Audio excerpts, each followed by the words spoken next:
beer league, yeah. Beer league. What he said, first of all, what he said about my sister is totally vicious, and it's something that a coward would say. And you know what? I honestly... Well, you both were throwing it around pretty heavy. Okay, fine. You both were throwing it around heavy. You got to admit. I think what I'm saying is based in truth. That's the difference. That's why it hurts me. I don't think you believe that. I really don't. Yeah, all right. I really don't think you believe that. You don't think I believe he's gay? Yeah. I don't. I think you're trying to... A lot of people I think are gay that you probably fucking think of. What's going on over here? Just think about it, Howard.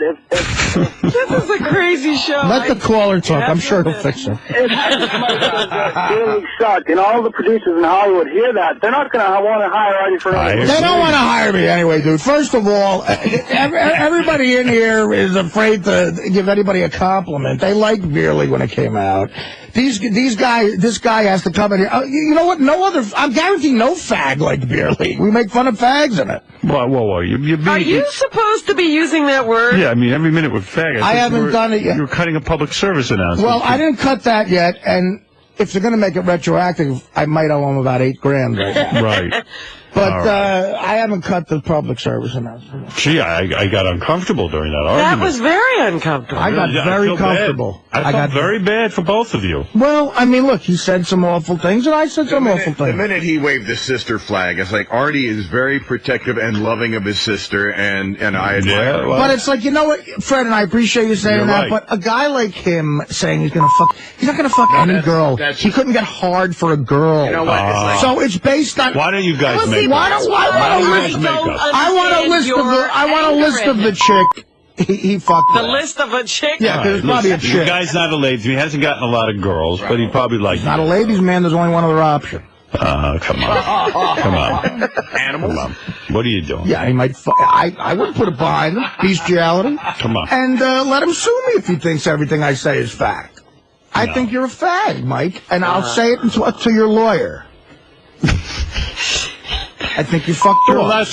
You're allowed to think somebody is gay. Okay, good. Well, it's just a theory. It's not a legal question. It's just, I'd like to see my people getting along here. Let me ask one other thing. I never have to see him. Do you really think it's a fair fight? To do what? For you to physically threaten Mike? I didn't physically threaten him. Well, you said I'll use my fist. Right. You said something. No, maybe it isn't. Maybe he don't. Like a lot of fags know karate. Honestly, I'm getting uncomfortable with this fag stuff. Oh my! And he's also Hispanic. I mean, listen, what? Hispanic could have a knife. That's true. Yeah, they could have a knife. I mean, come on. This is getting silly. I don't know. I'm very self-destructive with this. All right. I'm going through a lot of crazy shit. All right, calm down over there. When aren't you going through crazy? See, Benj, any other organization, we'd both be fired.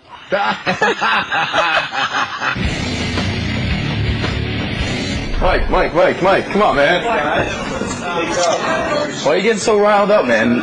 You've been through this before. He's a fucking asshole. I'm tired of pretending that I have to get along with him.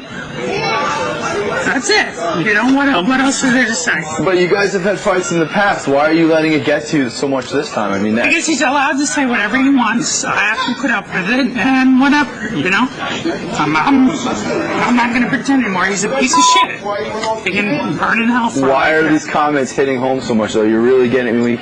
When he broke out that, the word fag, you immediately attacked his sister. Why go that route? Let me give you a good example. Hey, Mike. Think from me. You fucked up big time. Fucked up big time? You don't go after the sister. Why just bring up his sister? What the hell was that? Just go in there and apologize about that. No. I'm not gonna fucking cry and beg for forgiveness like you just. Okay, I'm telling you I like him, but I didn't go after his family. Dude, you want to attack him, that's fine. Just listen, why are you attacking his sister? I would go in there and say, I apologize about the sister, and then get back to Artie. No, you know what? But focus on Artie. I say I mean. I'm not gonna cry and say, you know what? I didn't mean to do this. I didn't mean to do that. That's you and Richard. That's not me. But you shouldn't go after his sister. Is an innocent victim. Just apologize about the sister and move on to Artie. Do the right thing. All right. And You should apologize about I don't the need them sister. saying, It God, wasn't right. you're a faggot, this and that. You know what? That's you, though. That's you and him. That's not your brother. That's not your sister. That's not your I father. took it where I wanted to, and I'm not going to apologize. Well, that's up to you. I'm just giving you good advice. Well, thank you. Mike, are you worried though that this is going to really make working here tough for you now? You and Artie really, taking the gloves off. No, because you know what? I work back outside of this compound. I work in a different area. I hardly ever see Artie. Whatever. So it's over between you two. It's done. It's done. Artie, what it is about Mike, not just his words, but something about his demeanor seems to really... Listen, I have no comment. He's a good guy. I work with a guy. That's it. Honestly, Howard said no more. We're not talking about it. But I mean, the guy attacked your sister. He deserves something back. He did, but screw my sister dearly. He came to this fucking 𝗛𝗄𝗿𝗱 roast, which is a stressful situation, and he gets on the news the next day and just and makes it sound like I blurted out the N-word for no reason, when it was said in the joke after several other people said it. And it was just a real dickhead move on his part to fucking just go in, Artie just blurts out the N-word, trying to get a laugh. And I didn't have a problem with assessing the joke as a joke, but I had a problem with him making me sound like I just blurted out the fucking N-word for no rhyme or reason. And, you know, that's the first time he made me mad, and it really fucking pissed me off. Steve Langford is here. Steve, care to respond? I am coming in halfway on the story. But just listening to what you're saying, there are a couple of corrections to be made. Right. When a reporter goes to cover an event, they cover the event. Yeah. If they're going to softball everything, if they're going to whitewash everything, they're not reporters, and there's no point in going to cover the story. Why would you make something up? Bullshit. Yeah, no, it's not bullshit. Total Gary, you bullshit. were at the roast. Did Steve not You're make it sound lying. like I just yelled out the N-word? I'm trying to remember the story. I can't remember the joke. I'll tell you the story. I'm sorry, no, Jesus. I was just trying to remember. Whatever. You used the N-word in a joke. Yeah. And I don't remember it being anything. Steve does a news story the next day, like Artie Lange. Or like you just went, Nonsense. oh, tell us what it is. Absolute nonsense. All right, well, And if you want, we will get the story, and we will run the story again. No, I don't want you to run there you that go. story. But don't Get the don't tape. BS the Oh, audience. get the tape right now. And we'll do Don't make up a story. it. No, I'm not making up a The fact story. of the matter is, You're wrong. we report. You're Stop. wrong. Stop and listen. You The fact of the matter is, Stop we reported the story collaborating the way it happened, and you don't like that we reported on the story the way it happened. You did report on the way it If you can't happened. handle the truth, you should not have a reporter there. Well, listen. See, you know That's what? right. We should address what's really going on here. Steve did not tell the truth, and that's It is unlike the him. absolute truth, the way it happened. Artie, can we address I don't what's think really so. going on here? Every time Steve calls himself a reporter, Artie rolls his eyes. Oh my God! What? I'm I don't supposed think- to roll my eyes I if don't somebody think he- calls him a comedian. He is a comedian, a terrific comedian. Well, you did come in halfway, because what did I say before? I said he's covered me at Letterman, Cohen, and other stuff, and I said Langford's always been fair with his assessment, and it was always I'm great. not there and to you assess. No, I why? report. Okay, so I was happy with your report. Put it that way. I had no beef with it. Sometimes, look, people have opinions on reporters' stories, and I thought they were always good. They were always accurate in the past. Maybe 11 straight times. The first time and the only time I've had a problem with you was this situation, because you made it sound, I don't care if you said the joke was unfunny or whatever, I just don't like you making it seem like I blurted out the N-word. You probably did not, this is a classic example, you probably did not hear the story, and now you're I heard you say the story, I was sitting there. Get the story, Get and it. put I'm this to willing bed. don't run it again, because that'll be boring, but get it, and we'll listen to it right now. Steve, are you saying... We'll listen to it right now. All right, Jim, let's try and get that. Steve, are you saying that Artie did not...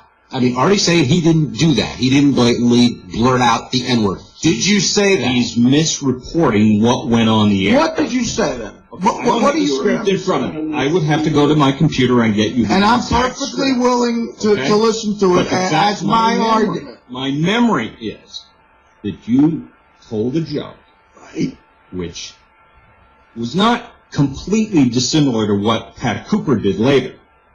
And my point was, some people get away with it in certain circumstances, and some don't. And that day, for whatever reason, Pat Cooper got away with the N-word, and you appeared to not get away with it.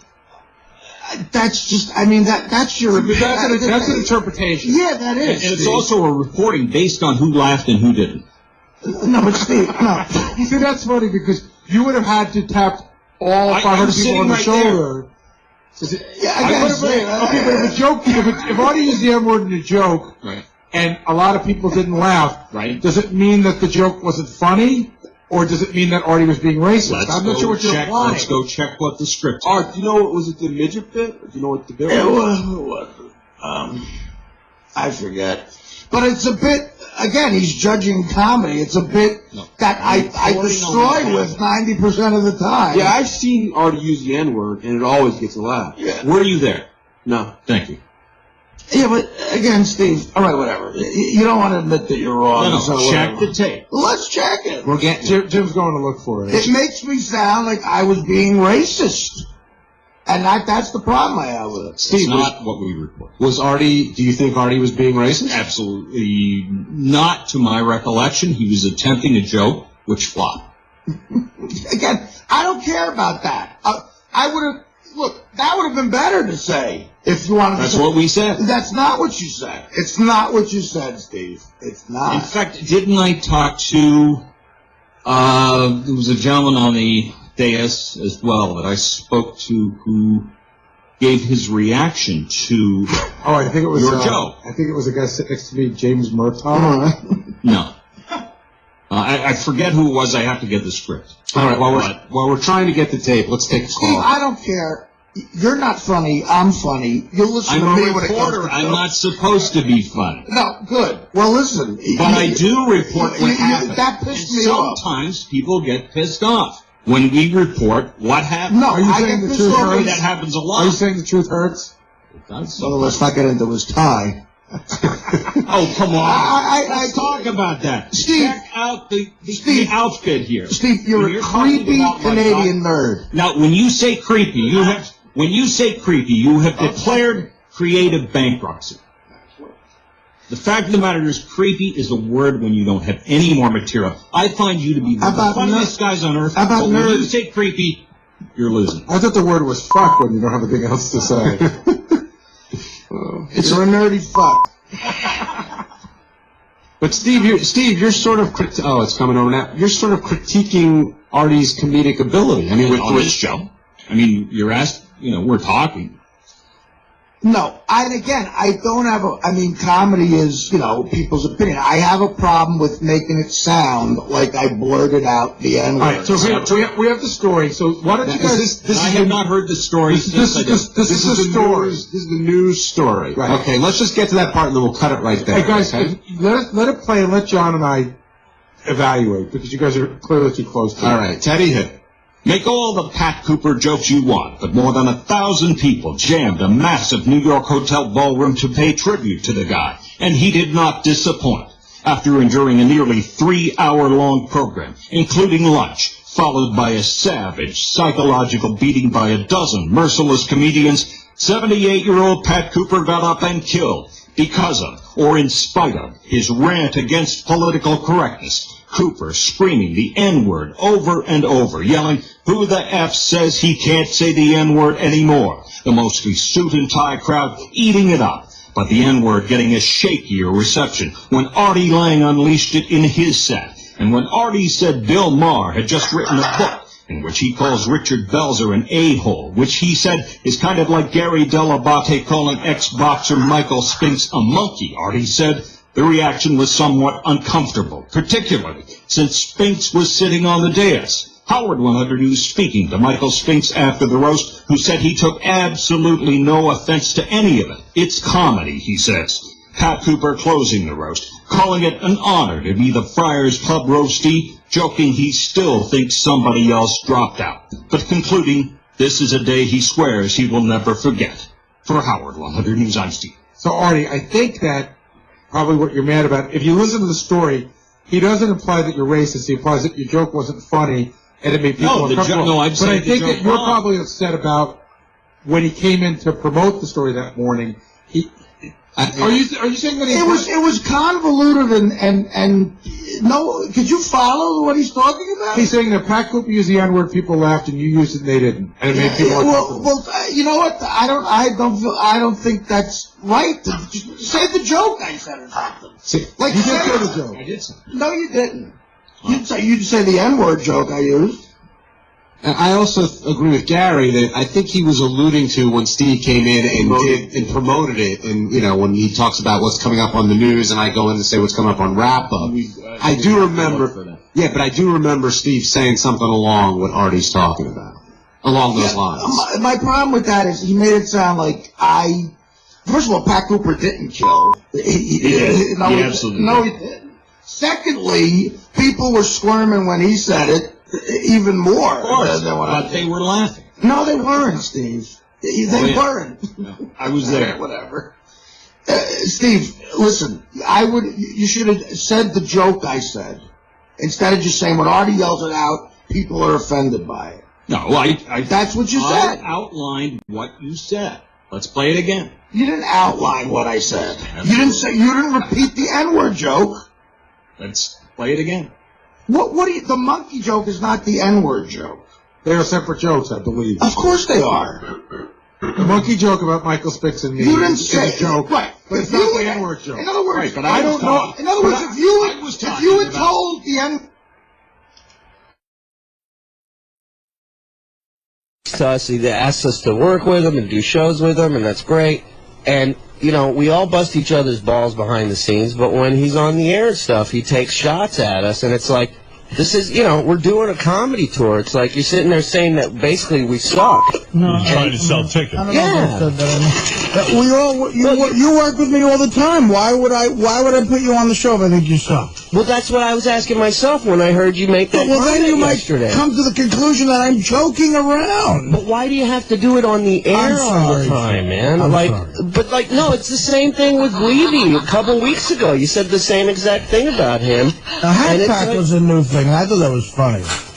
Whatever, it's funny. It's funny when it's if I said it off the air, it would seem a little more serious, don't you think? I mean, on the air, I'm breaking your show. I think there's many a truth said in jest. I think you think we're a little bit hacky. No, I don't. Shirley works with me all the time. Artie's come up to me personally and said, he really likes when I host his shows. He wants me to host. And how do I show that? By hiring you quite a bit. I understand that, but then you come around and you say that on the air. It's mixed messages. It's mixed signals, Artie. Okay, I'm very sorry. I didn't know I had another girlfriend. I'm sending mixed signals to. It's not a girlfriend. It's just somebody that you're acting cunty and bitchy about it. No, you know what it is? If nobody would have heard it, then it wouldn't be a joke. Like it's a joke now because somebody heard it. Would it be a joke if Shuli went on shows and said Artie's a shitty comedian? I don't care. You don't? A lot of people say that. I don't know, man. I really don't take it that seriously. You would totally care if other comics went on other shows saying that you suck or I've heard that before. Fans aren't happy with this or that. Like, when did I say fans aren't happy with? I'm just saying. I'm just throwing examples out there. I'm just saying. Honestly, you know what? Then I don't want to work with you anymore.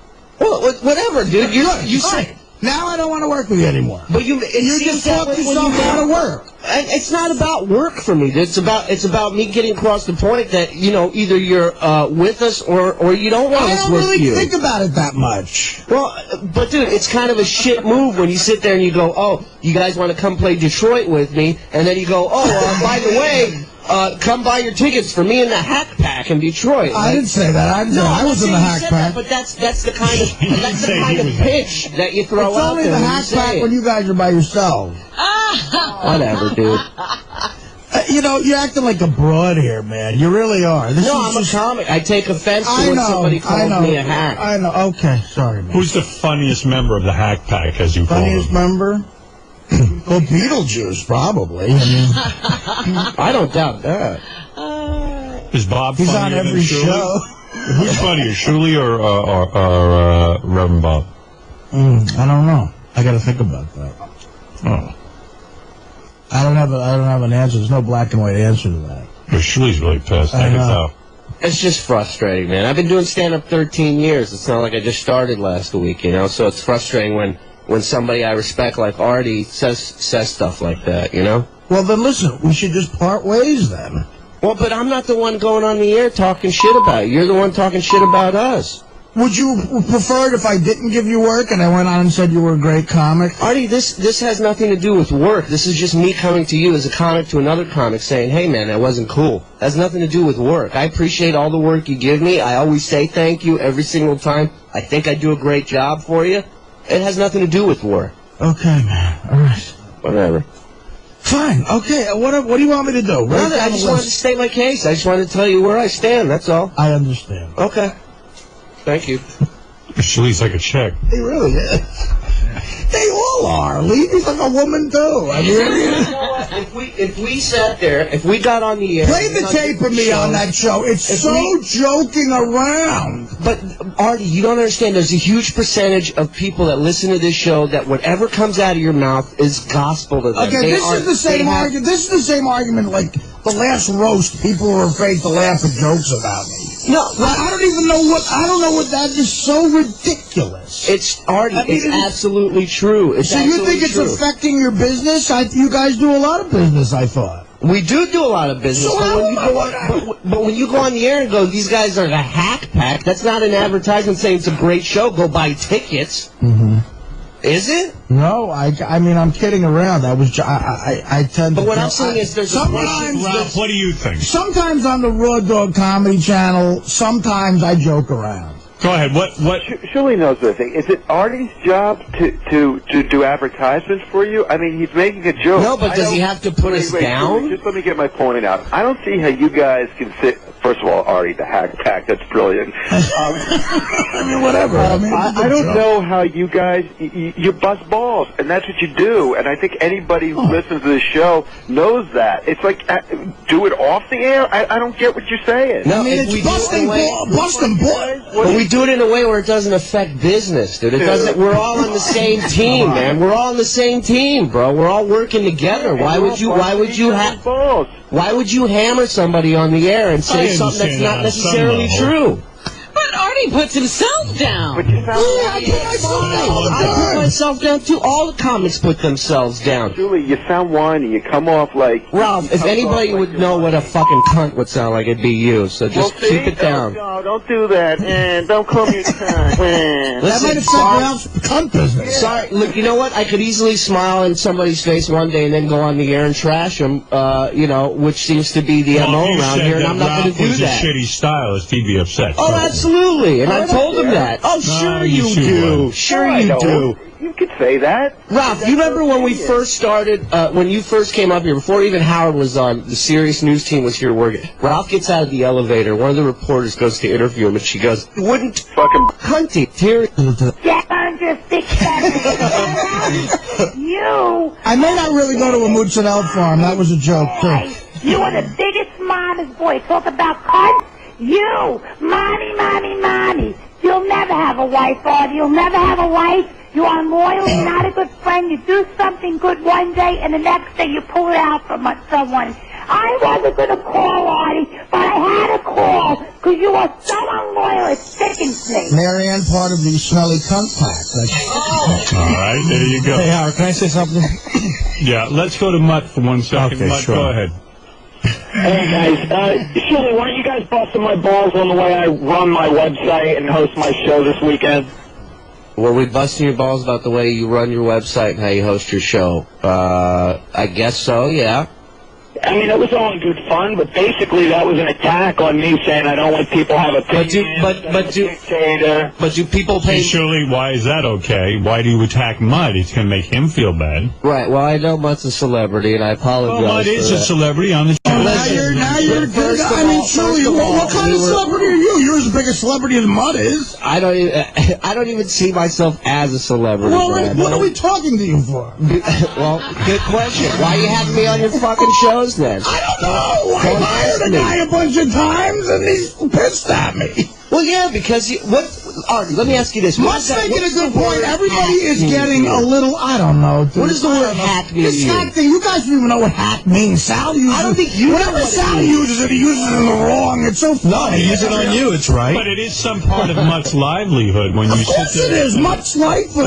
to a certain extent now, is running that. Right, but but Mutt was on the air with us, number one, who he had a chance to talk and speak his case and say his side of the story. I didn't say it secretly. I said it on the show that you heard. Yeah, but first of all, let me finish. Mutt was on the air with us. Serious. I didn't go on there with the intent. Let's go to Sal. Sal wants to. Let's Sal weigh in on this. Artie, let Sal win your argument. Yeah, here we go. I mean, you're a generous guy. You put us on the shows and everything, and you're great to us. But it is mixed signals because the issue here is we're not like you. We're not. No, we're not like you. We're not mixed signals. Hold on. Let me explain, please. We don't have the clout you have. We don't have the strength of the audience that you have. You've earned it. But the thing is that we're guys with families, and we're trying to make a living. And it would take me 80 shows to make an eighth of what you make. And we put a good ticket out there. We put on a solid show. We travel the country. Who is saying any different? But nobody. But when you're going out there, constantly calling Levy a hack. Constantly? Well, I say that in the roast. I say it in the roast. No, but I say it in the fucking... But Artie, you apologized to him just last month saying it would never happen again.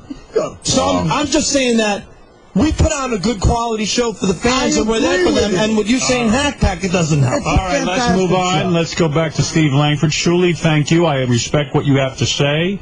Shuli is upset. I could see he didn't crack a smile during that. I don't think anything. And he is upset. I see him leaving upset. Well, no, I mean, I don't think I can work with the guys anymore. Artie and the urine.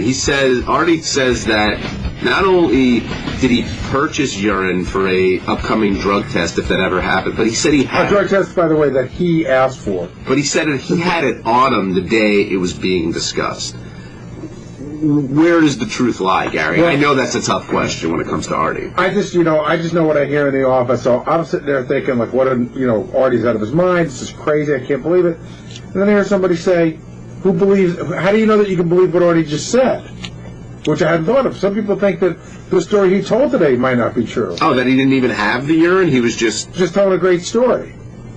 I'm believing he had the urine on him, but now the seed of doubt is in front of that. That's how low his trust level is around here. Did you hear on the wrap-up show, like Artie confessed yesterday, he admitted that he had purchased $500 urine. Yeah.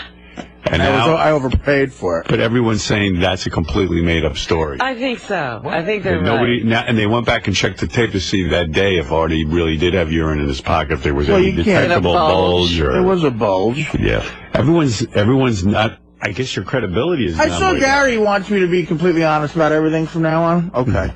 Tell Gary's going to get brutal honesty from me. Really? Okay. What does that mean? No, Gary, I heard Gary say...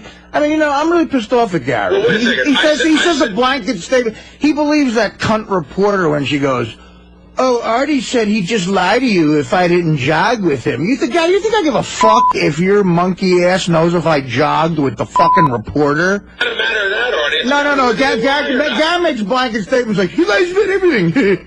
He thinks he's so funny on that wrap-up show. Everybody else You're not funny. Artie. You're not funny. Congratulations, you're very funny. Yeah, I know I am. That's why I'm here. God knows why you're here, you fucking asswipe. Wow. Don't you say I lie about everything to the fucking world, to the 4 people that listen to that fucking show. Every fucking person. All right, Gary, I'm going to be brutal honest. You lie, everybody lies, because if everyone didn't lie, there'd be no friends in this world. Everybody doesn't lie almost every time they speak. Okay, right. Okay, well, brutal honesty with Gary. You think I'm the only one here that thinks it's Artie? No, Gary. You say it out loud like you're some know-it-all, on that fucking show. Before you jump on me, first of all, just so you know, and I know you can give me your brutal honesty when I'm done, when I do that show, people come to me all day long to tell me things. So, in a way, like who? The same way. Well, tell me who they are. Be honest with me. Every single person here, every person on the TV crew, every person in the office. Oh, well, name names. Who's concerned about me lying? If anybody wanted to be named, I guess they'd step up. But you know how that works around here, Artie. You know how that works. Okay. All right. Well, I'm going to be honest with you. No more lying for me with Gary. I'm not making stuff up about you to get on your case. This is what people come to me. You think that wasn't a joke, me telling that cunt reporter that I'll just lie about jogging? Are you retarded? That's the fucking example you just did. He lies about everything. Play the clip. He's such a dork. He's like, oh, he lies about everything. He told the reporter he wouldn't jog with us. He just like, I mean, she's a fucking dumb idiot, and so are you. And don't fucking make comments about my character based on me telling the reporter I'm not jogging. Wow. You always get the truth out of me. Always, eventually. Eventually. Glad you threw that in. Well, it is just possible. Don't let a fucking... okay, so from now on, it's the truth. If I'm asked a question about Gary, it's the truth. Always the truth about Gary. Only the truth about Gary. Yeah, you better tell that phone screener not to let any calls through if I really cared if you came to Afghanistan.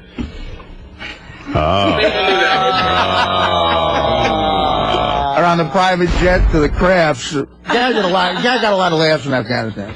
Good to have him. See, I thought that was so the book's a lie then, right? Of course it is. The whole part of the book where you said you had... All the good parts. So you really... I thought you were... I had heard you were annoyed that Gary went to Afghanistan. I'm not going to say anything. Wait a minute, you said you'd tell the truth. You're going to tell the truth. Well, I mean, either that or I'll say nothing, you know. I see. I don't want to start arguing with Gary. And the stools are bothering you too, right? Well, in this theater. I don't care. I don't care about the stool. You don't. That's the truth? I don't care. And the truth is that you really didn't want Gary going to Afghanistan with you. I'm not saying anything. You really were pissed about the private No. I loved having you there. I loved that.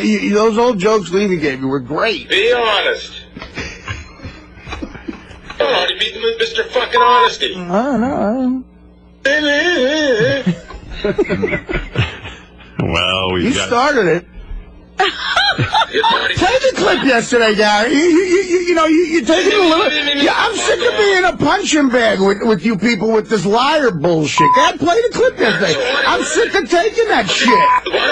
You're not funny. You're not funny. Will isn't funny. John's not funny. That show is horrible. And you're funny when you lie, which is almost every I'm funny all the time, which is why I should be making more than you.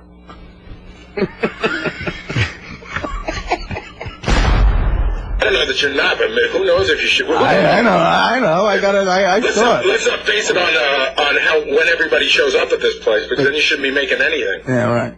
Wow. How many sick days is a person allowed in this corporation? I'm sure I have plenty you're left. allowed as many as humanly possible. All right. If you're in fact sick, Mr. Honesty. Right. Well, I told you I've never been sick. he was honest about that. I believe he was truthful.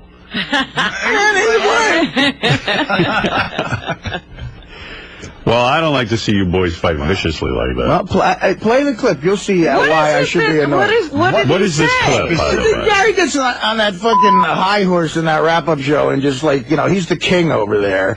And he's like, everybody's like sitting around the fire waiting for Gary to tell war stories, and they're always horrible. and then they fucking, they start talking about me, and Will is sitting there going, like, why is Will on the air? What credibility does he have? Will is a producer. What credibility do you have? I mean, I'm a performer. I'm insane. Scheme in this place. Aside from being a comedian, You hired me, dickwad. I didn't. Howard did. Okay, well, fine. What does that tell you? You're a funny guy, but what credibility do you have to be on the I don't show? need any other credibility except that I'm funny. You were an intern. I wasn't an intern, Artie. Well, I don't know. I remember Boy Gary when I started listening. I got paid to fucking be here, douchebag. Oh, all right. Well, it's gotten very ugly. Wow. We all knew this day was coming. Artie will eventually turn on everyone here. Right. Including you, Howard. No. Well, I'm telling you, Artie will fucking wheel around, and he'll give you this rap one day as well. Yeah. You deny that? Maybe I'll deserve it. You deny that? Well, I can't wait. I'm preparing it every day. I don't know what you're talking about. Yeah, you don't know. Maybe, hey, but listen, if Artie thinks I've wronged him, he has carte blanche to certainly let me know. Same with anyone on this show. as you have many times. That's what makes it interesting. But obviously, you guys have a beef. We'll sit there going, oh, we don't know what Artie's lying about. And then Gary goes, well, he lies about everything. He lies about everything. This is the way everyone here feels about you. He lies about everything. And if anybody had any balls, they don't come in and tell you. Let's line them up. Line them up. Come on, Eagle fan. Although I got to admit, Gary got me thinking maybe the Aaron story isn't true. You know, if they keep talking without anybody there to rebut them, they'll make you believe. I mean, the only person there to rebut them is, you know, Will. Is it ridiculous to think that that's a funny line? It might be a funny joke for you to tell that you brought in urine and that it's fake? I mean, is it that ridiculous that you fucking lie about stuff? Why would I lie about that? Why do you think it's so personal that people think you lie? At this point, why would people not think that you tell the truth? Calling me I'm a liar? I shouldn't take that personal. You lie about everything, Artie. Right? Oh my God, dude. We're giving you some examples. Everything. Give me some examples. How about every time he says, I wasn't on heroin, I didn't take it. Every time it's bullshit. That's self-preservation type lying. Anyone would lie about that. Have you ever lied to a boss? Of course I've lied before. Okay, so what the fuck are you talking about? I'm saying it's a funny line. It's a funny line to say, I brought urine in, I paid a pound. That's a funny line? Yeah, I think it's funny. It's a good story. It is. It's interesting. I decided to tell it. So fucking insulted that's why I crowbarred it into the news at 10:45. I don't know. It's still funny. And I don't think it's that ridiculous that people think you might make it up. Because Christ, your fucking track record isn't that great. Right, my track record isn't that great. And call me a douchebag intern or whatever. I'm not funny. I don't give a fuck. I didn't call you an intern. I don't give a shit. I called you not funny. It doesn't matter to me what you think of me, to be honest with you. Well, it doesn't matter to me what you think of me, you dickwad. You're a miserable fuck, so okay. I'm going to think you're a good guy. And I love you, Artie, and I do love you. Well, what is that? Why is that so ridiculous? I'm a miserable fuck? Dude, you're the one down back there. You're the miserable fuck. Call me a fag or whatever. Hopefully you punch me. I didn't call you a fag. When did I call you a fag? Then you called me all kinds of names back there. So I'm going to I never said fag. That's in your own head. And I wasn't. Wait, hold on. I'm not that worked up. I'm just saying it wasn't malicious when I said that. I thought you were lying yesterday. I thought it might be. It wasn't malicious when you called me a liar. Dude, about that? Like, why am I on living? No, why would I fucking make up that I bought this? What Will is saying is. What is Will saying? I'm getting it now. Now I understand what Will is saying. Okay, thanks. Will is saying, listen, even in your book, you write about all the times that you lied when it concerned drugs. This is another drug story. Okay. So the fact of the matter is the guy. What benefit would I get out of this? A couple of laughs? Listen, what benefit would you get out of asking me to give you a drug test? What benefit do I get out of No one knows. What benefit do I get out of saying I bought piss? I don't know. I mean, it's funny. Wait, you don't know? It's a great story, so maybe it's just a great story that's part of the Artie persona. Well, you know. Another winner. Yeah. Another radio award. Dude, for a great honestly, story. I won't bring your name. I bet I could beat Maria Molito for funniest minute with that one. I thought it was great. I think you could. Matter of fact, I'm putting the made-up buying piss story against anything Maria Molito does this year. Well, thank you, Artie. Gary having words with Will and. Just so we know, seriously, Artie, I know you could care less. You are literally dead to me in terms of the wrap-up show, and in general too. What are you going to talk about then? We'll talk to each other, and I'll deal with you here as best as I have to. What are you going to talk about? Booking people? We don't have to mention you because you know what? I, like most of the audience, is bored with it. Okay, right. Fine. Don't fucking talk to me. Send your fucking minion Teddy or whatever the fuck. If you need something, don't fucking deal with me. Don't talk to me. Okay. Don't fucking call me again. You got it. Who should I call when I lie about being sick? Or Gary? Only 6 months ahead of the real thing. Gary, let me ask you, why are you so worked up? Because you know what? This is the real Artie. This is who Artie really is. No, you want me to tell the truth. But Artie's upset that he picks this to be mad about. Well, wait a second. Artie's allowed to be mad that you said he lied. I'm allowed to be mad back. All right. He fucking took shots at me, so I'm allowed to be mad back. Listen. Okay, so why are you? You're not dead to me, Gar. Whatever relationship Artie and I had evaporated a long time ago anyway. Why is that? Why is that? Been nice to each other. Why is that, Gar? Because I just don't trust you anymore. Okay. I don't understand how I ruined Gary's show. I really don't. Any relationship, really. Well, what do you want us to do, Gary? You want to go get a beer? We have very different lives. Have anything in common? We have different lives, Gary. I mean, you know, of course. How are we going to hang out besides the show? And you clearly don't really like me anymore. So no, I didn't like what you said yesterday, and I got very pissed off about it. I thought for a long time you don't like me. Artie is saying he doesn't no, like what I hated what you said yesterday. I don't dislike you. Well, how is that my problem? It's not. Why? Why do you think that? It's not your problem. I didn't say it's your problem. I got it under control. I know how to handle it. Okay. And, you know, like, listen, when it comes to work, you know, we'll work. I would never do anything to jeopardize anything that goes on the show. But for you and I not to talk to each other is not going to change our relationship all that much. All right. Well, who do I call when I lie about being sick? Call me. I'll accept your lies. Okay, Gary. Because that's work-related. And it'll hurt you again. It'll betray you again. Gary crying on his way to work. Well, you know, oh, he's lying again. I think everybody spent too much time thinking about you. Okay, good. Well, let's stop then. That would be fantastic. That's all I want. It is so done, buddy. Great. I can't wait to hear more about how you booked Richard Lewis in 1982 on the wrap-up show. This is some beauty. You don't like the wrap-up show. I enjoy it very much. Apparently he's listening. I love it. Artie's so talented and so funny that I didn't say that. He's above the wrap-up show. That's too low for him. He's too I go in all the time. Not really, not anymore. You haven't really been in months. That's not my contract. I go right to do heroin as soon as I leave here now. I have a heroin appointment at 11:15. I can't do the wrap-up show. Is that the truth or a lie?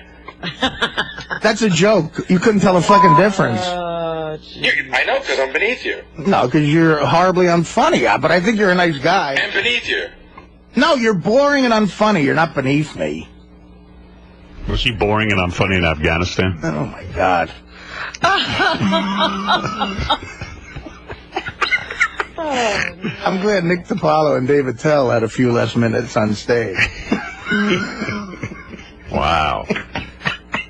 Oh, you just heard. Let's you know, that joke, let's just be a little bit honest. Nobody's time was cut into because I was there. You could have gone for fucking days if you wanted to. Yeah, you know, I got news for you. I'm mad at you now, and you're hurt by that. But you know, listen, I'm trying to piss you off right now because I'm mad at you. All right, but you're doing it. Okay, well, that's my goal. That's my goal because I felt very hurt by what you see. Like you're throwing all these casual statements out that if people are not listening all the time, they're just going to hear Artie lies about everything. Artie's a liar. That's not true. That is not a true statement, and it aggravated me. And that could hurt me in a lot of ways, personally, professionally. And you just throw it out casually, and it pissed me off. So I came in here, and I'm defending myself by yelling at you. Why would you bother talking to me? Why don't you just... Because you're the one who fucking said it. What do you want me to do? But you could have come in and talked to me. Well, it's more fun to fuck with you on the air. What did you say yesterday about when I spilled 2 inches of iced tea? I see. That was really, I'll be brutally honest with you. That was you being like, fuck you, clean it up. Yeah, and that's what I put up there. That's exactly what it was. Gonna get cleaned up. That's exactly what it was. I forgot about it. I didn't know about it. Because some fucking underling was standing there that'll take care of it. That's what you think of. You're not an underling to me. You make more than me. You're the only one standing there. Who else is going to do it? I don't know. You got to get to the wrap-up show. Start the story. You got to get to the wrap-up show by 11 to call me a liar by 11:02. I took my tissues and threw them on the floor and told I told Gary to pick them up. Yeah, I know. And that's what he bullshits. He sits in here yelling at you in the air. I was kidding him. I picked up my own thing. Right, Gary? Yeah. Yes, you did, Howard.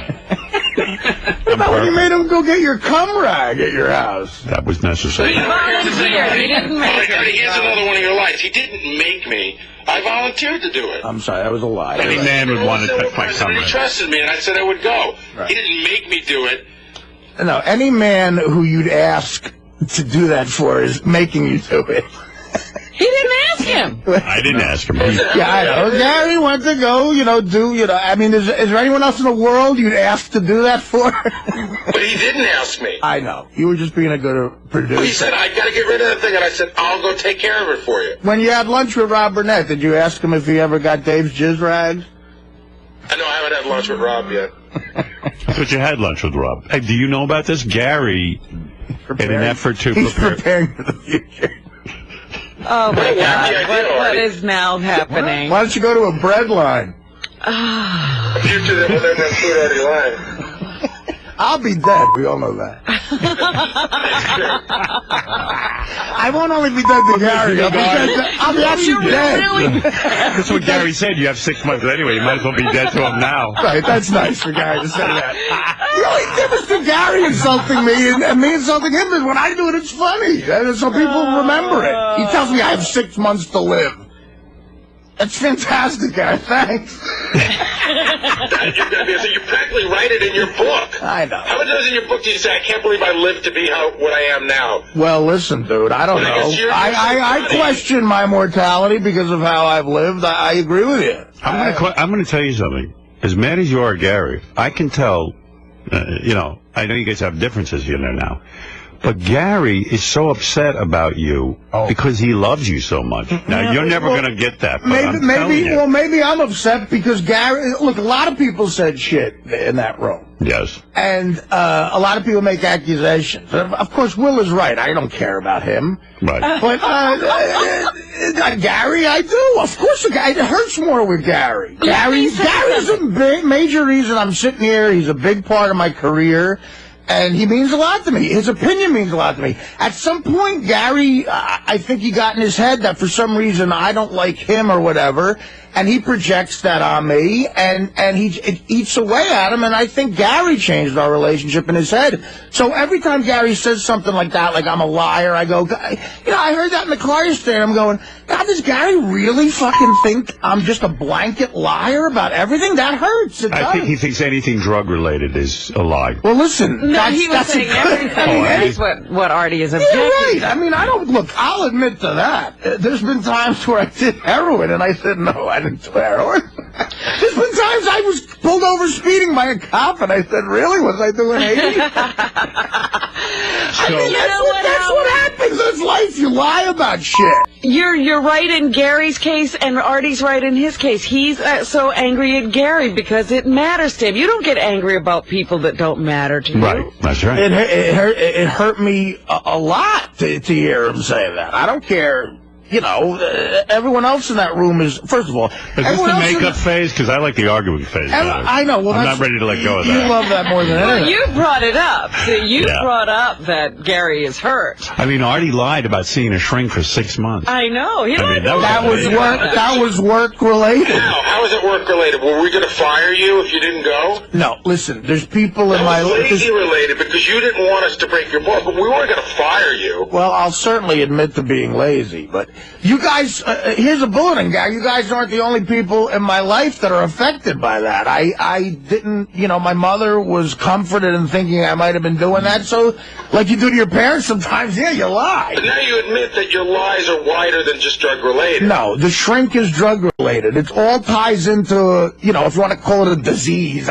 First of all, I don't think it's a disease. I think it's just a bunch of assholes who want to get high. But if you want to call it a disease, whatever, then that's part of it, the lying and all that. I mean, Dr. Drew will tell you that. Dr. Drew did tell us that. Right, of course. And the compounds and stuff, but I've never lied. Have I embellished stories to make them funnier? Yeah, but that's my job. I didn't lie about buying piss. Is Artie still dead on the wrap-up show, Gary? I think that's a major discussion that you shouldn't give up. I'm not going there anymore. To the wrap-up show? No, I'm going to the wrap-up show. Oh, shit. But listen, I'm at the point now where Artie is mad at almost everything I say in the wrap-up show. No, that's a lie. How am I mad at everything you say in the wrap-up? mad, and Artie's, I'm not mad at you. I think it's funny. And Artie's quite honestly bored to tears by me. Oh, but listen, now I don't know what I can and can't say about. I like when you discuss Artie. I think you should continue to. I like when you discuss me. It fascinates me. I don't know what I can and can't say about Artie anymore. You can say everything. Say whatever you want, Cat. How am I your boss? I'm not telling you what to do. He's just telling you didn't like it. Right. The show's working. You want me to not? Yeah, I'm reacting to it. You're like the Rush Limbaugh of Artie. Like, in other words, you say stuff and it provokes.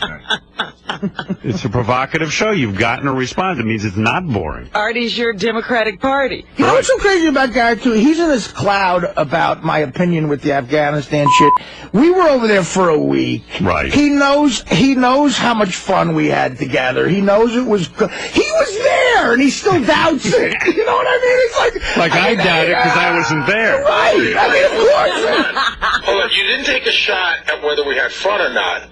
You took a shot about whether you wanted me there. Whether we had fun or not isn't the... Garrett, listen, I came in here today knowing that you're so insanely sensitive about that, and I was pissed off at what you said, so clearly I'm trying to make you mad. And so you know what? Here's the really fucked up thing. This is what it all comes out to.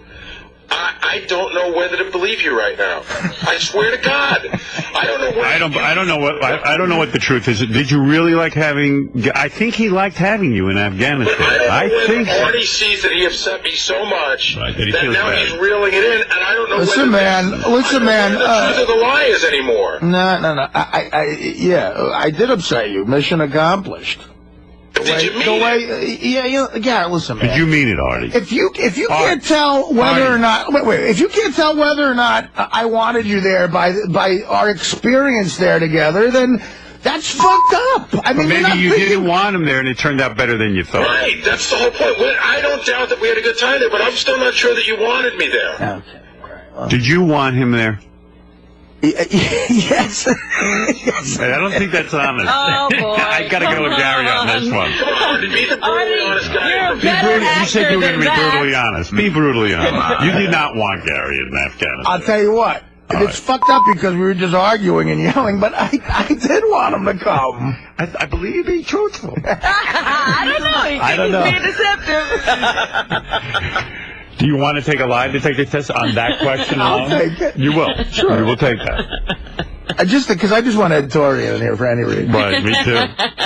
Do you want Artie to... nothing drug-related to say, just one question. Did you want Gary in Afghanistan? Well, if I would certainly take that lie detector test, but... You know, again, that fucking detector test isn't credible. It said Ralph is gay. Ed is one of the top guys in the country. What are you talking about? Any lie, not just Ed. Right. You're just saying the... in general. In general, the test. You don't buy it. Yeah. Do you want him to take the test, Gary? No, I just want him to tell the truth. I don't need a test. Artie, tell the truth now, and then I'll accept it. Well, Artie says this is the new truthful Artie about you, so here it comes. I'm going to ask him one last time. Okay. Artie, in light of the fact that you are the new truthful Artie, and you're going to talk the truth, because Gary told the truth. He feels you lie about everything. Everything, Every fucking thing in your life is a lie. See, this is good with that. All right, so now... If you said this was Thursday, you'd be lying. Right. We don't even know if you know what day it is. So here's the thing, Artie. It's the last day before we have a day off. Did you want Gary in Afghanistan? Yes.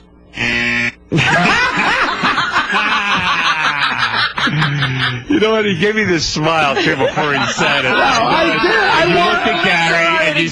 You looked at Gary and you felt bad for him. You're looking at that TV screen. No, that's not true. Yeah. You feel bad for him. He does have a Bob Cratchit look there. I believe Artie did not want... I believe Artie is lying now and does not want... Well, that's what you're saying. Yeah. I think Artie had a different idea in mind when he was crafting the whole thing. He's a mastermind. Artie's idea was to go to somehow score pure heroin in that game. I was crafting Operation Mirth. And he had a whole scenario of who he was going to invite and certain people he needed for various aspects of being Artie. And then Gary said, I'd like to go. and Artie, had to change his plan. I had someone else in mind who was a friend of mine. I didn't ask Gary the same reason I didn't ask a guy like Fitzsimmons or even Levy.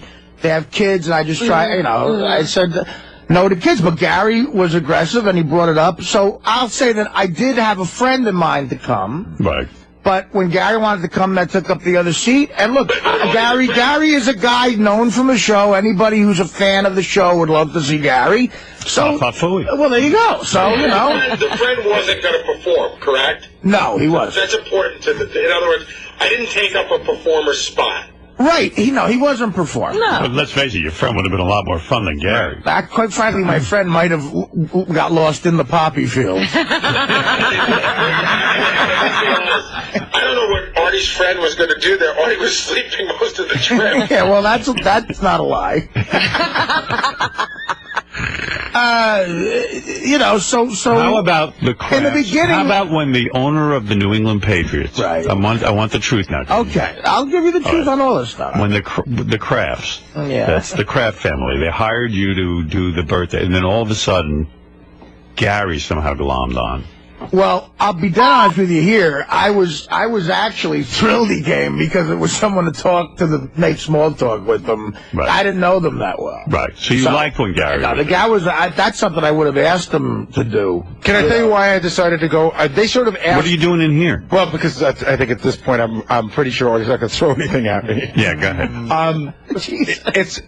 With the Crafts, I knew them before they had asked Artie, and in fact, they had contacted me about Artie going. Yeah. So on a weird level, I felt the responsibility to make sure everything went right, not only for Artie's sake, but for their sake as well. Do you know what I mean? Yeah. They were Artie wasn't bringing anybody but his cousins.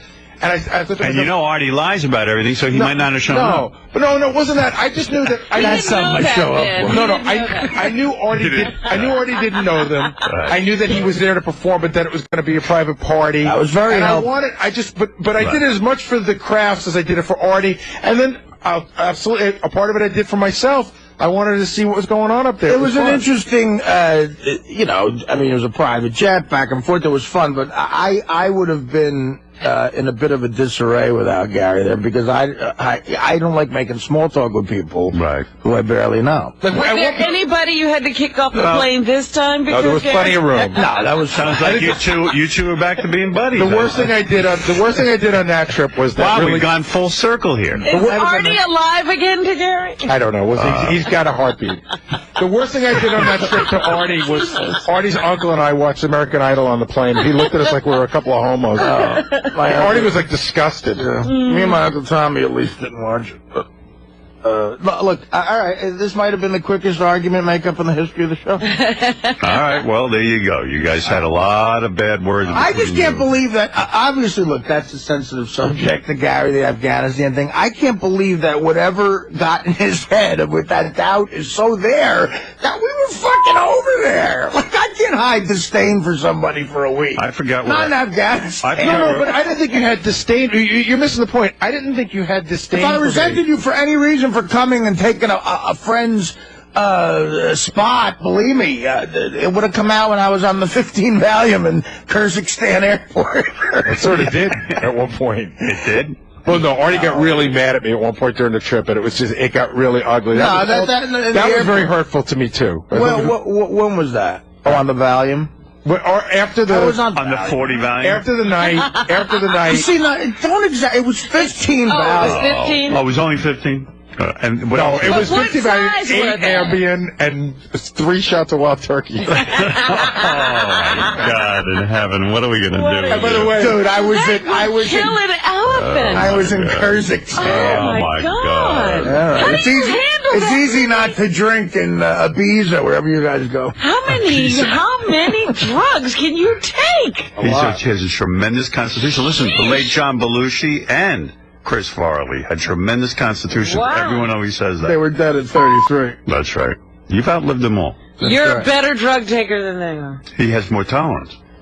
What did you used to say years ago when I used to listen to you? You used to say, Keith Richards is the best greatest white drug taker ever. Well, the guy is. I mean, first of all, he's still alive. I mean, he looks like Dracula. Even the cigarette smoking. I mean, this guy smokes constantly. On stage. On stage. He can't even put down a cigarette, and when he's in the middle of a guitar solo, he's got one burning in it. He's got the cigarette in the guitar. Him and Ron Woodbull. Yeah, and the guy's, thin and looks good, for a guy who's done that much. So crazy he ran up a tree and almost killed him. Right. Anything I said on that shit, you can't believe. I mean, of course. It was. Again, part of me was like, I wondered if it was truth serum. What did he say? Well, let me tell you what happened. I don't even remember. Artie and I never had this out, and as long as we're having it out, I want Artie to know, because I don't know what he remembers and what he doesn't.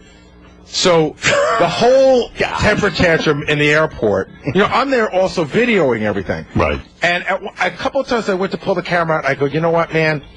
This just, I wanted to, but he was in such a state that I felt that if he saw the camera, he'd smash it. Right. You know what I mean?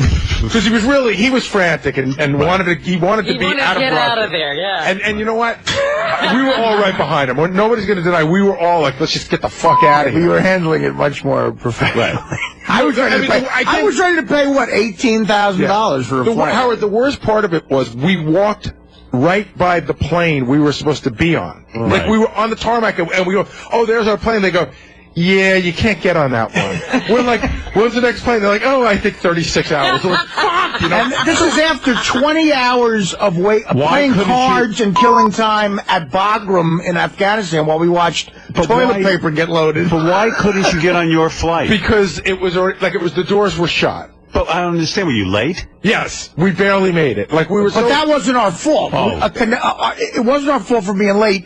We were so long at one airport, the connecting flight. We just. So it's the airline's fault. Oh, yeah. absolutely. Well, no, it was the Army's fault. A military flight. Right. You can't yell at them. Right. It's like, look, you're fucked. All right. So now Artie's in the airport. Artie's very upset. He takes, he gets the pills and he gets drunk and he's throwing things. He's pissed. And like I said, we're all pissed too. I'm not giving him any shit about that. So we end up going back to the base, and we go back to the. But you didn't throw things and stuff. No. But so now Artie's really. I did. Artie's really. He's fucked up beyond belief. Right. I mean, he's really, really out of it. He goes back to his room, and he sits down, and I come in with a camera, and I say, Artie, what do you want to say? And I know that he's fucked up, but this is so important to the story. I know that I would never in a million years use this piece of tape. But why tape it without showing because it's a moment that's getting lost. Plus, it's one of those great moments. To just have that moment lost? Yeah, but isn't that one of those moments that will become legendary? No. I think this is where I argue. I think a true friend does not tape that. No, but I would have never, ever, but wait a second. It could be just the other way. Like you throwing the thing at Teddy was terrible, but then it became. I can't. No, but Howard, I can't. I can't watch that. Right. I cringe looking at it. I cringe looking at it too. But okay. But it could be the thing that makes you snap out of whatever it is you're in that you won't make the right decision I think I could figure that. It looked pretty. Yeah, but at the same point, without the video. When you work on this show, and you guys were nice enough not to air that for 2 hours. Yeah. Well, you told me to air it. Yeah, right. Okay, clearly I'm fine. We called Artie. We called Artie. I said, Artie, I'm not going to air it. He's in a straitjacket, and he said, air it. You called me and told me to air it. Our decision was not to air it, Artie. Why did you overrule it? Yeah, right. We didn't air it. Yeah, right. That's the truth. Well, why would you listen to anything I said? Because I believe you. At least then I did. Can I finish? I want to finish the story. It's important. It's important for me to get it out. So now Artie and I are in this little tiny dorm room together. Okay. And I start taping. Artie goes, shut that fucking thing off. He goes, I know exactly what you're up to. I know how you are. I know what the fuck you're thinking. And I'm like, okay, I get it. I got it. I got all that. Well, wouldn't you think if you're like on the ground throwing up, but I'm got a camera? Yeah, anything bad. You know what? I could always erase that. I could never go back and get it. Why would you even take it? Because it's just the thought of... Because you might have wanted it. Oh, yeah. All right, so I might have wanted it. Let's move ahead. So I shut that camera off immediately. Living in a different world. He's very upset. He's very agitated. You should never have turned the camera off. I shut the camera off. That's my problem. And then Artie, I thought, fell asleep. And I have to tell you, it was me and David Tell and Nick DiPaolo, Jim Florentine.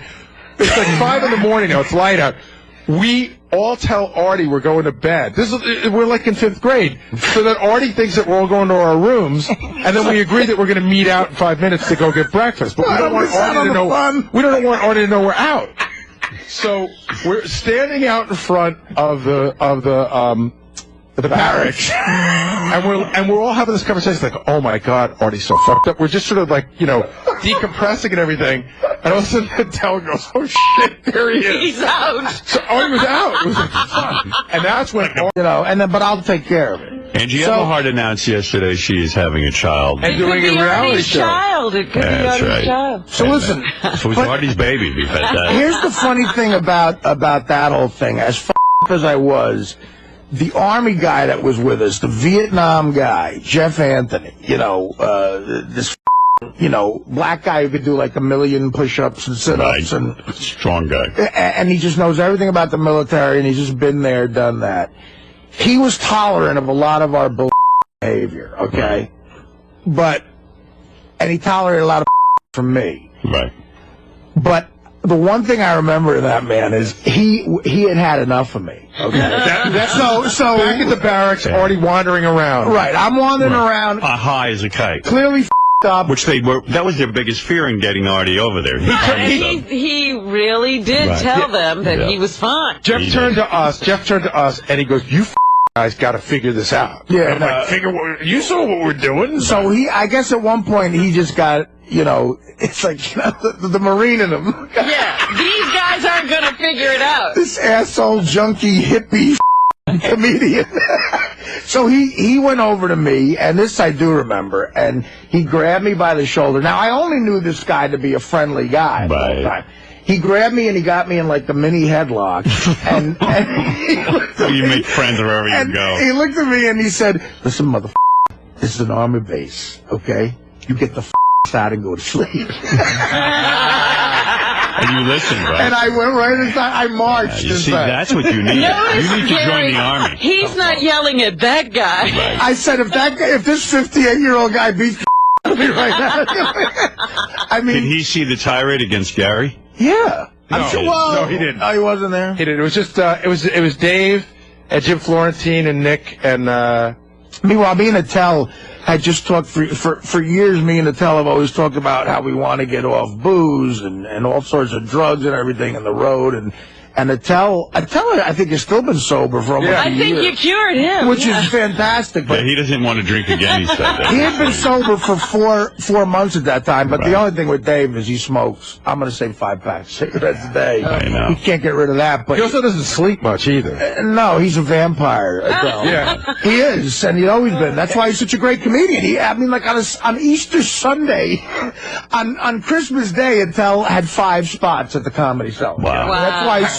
That's why he's so great. I'm sure. Howard, do you know talent and doing it? We landed from this 7-hour trip in Afghanistan. We landed 5 o'clock on Saturday afternoon, and Dave gets out. He gets his cell phone. I go, "Who are you calling?" He goes, "I want to see if I can get a spot at the comedy store." You know what? Here's a great day. Wow. Like that, he worked that night. The day you landed. We landed at 5. I think he went on at midnight. Here's why he might be the greatest comic, I think, of my generation, like club comics, and why he deserves it is like in the beginning of the week, they call it calling in your avails, your availabilities to a club. Like on a Monday, you call up the manager to Stand Up New York or a comic strip or the Stellar, and you go, "Listen, I'm available Monday through Wednesday." And they go, "All right, you got a 9 o'clock Wednesday, 9 to 9:20, and they give you your spots for the week, and that's, you go.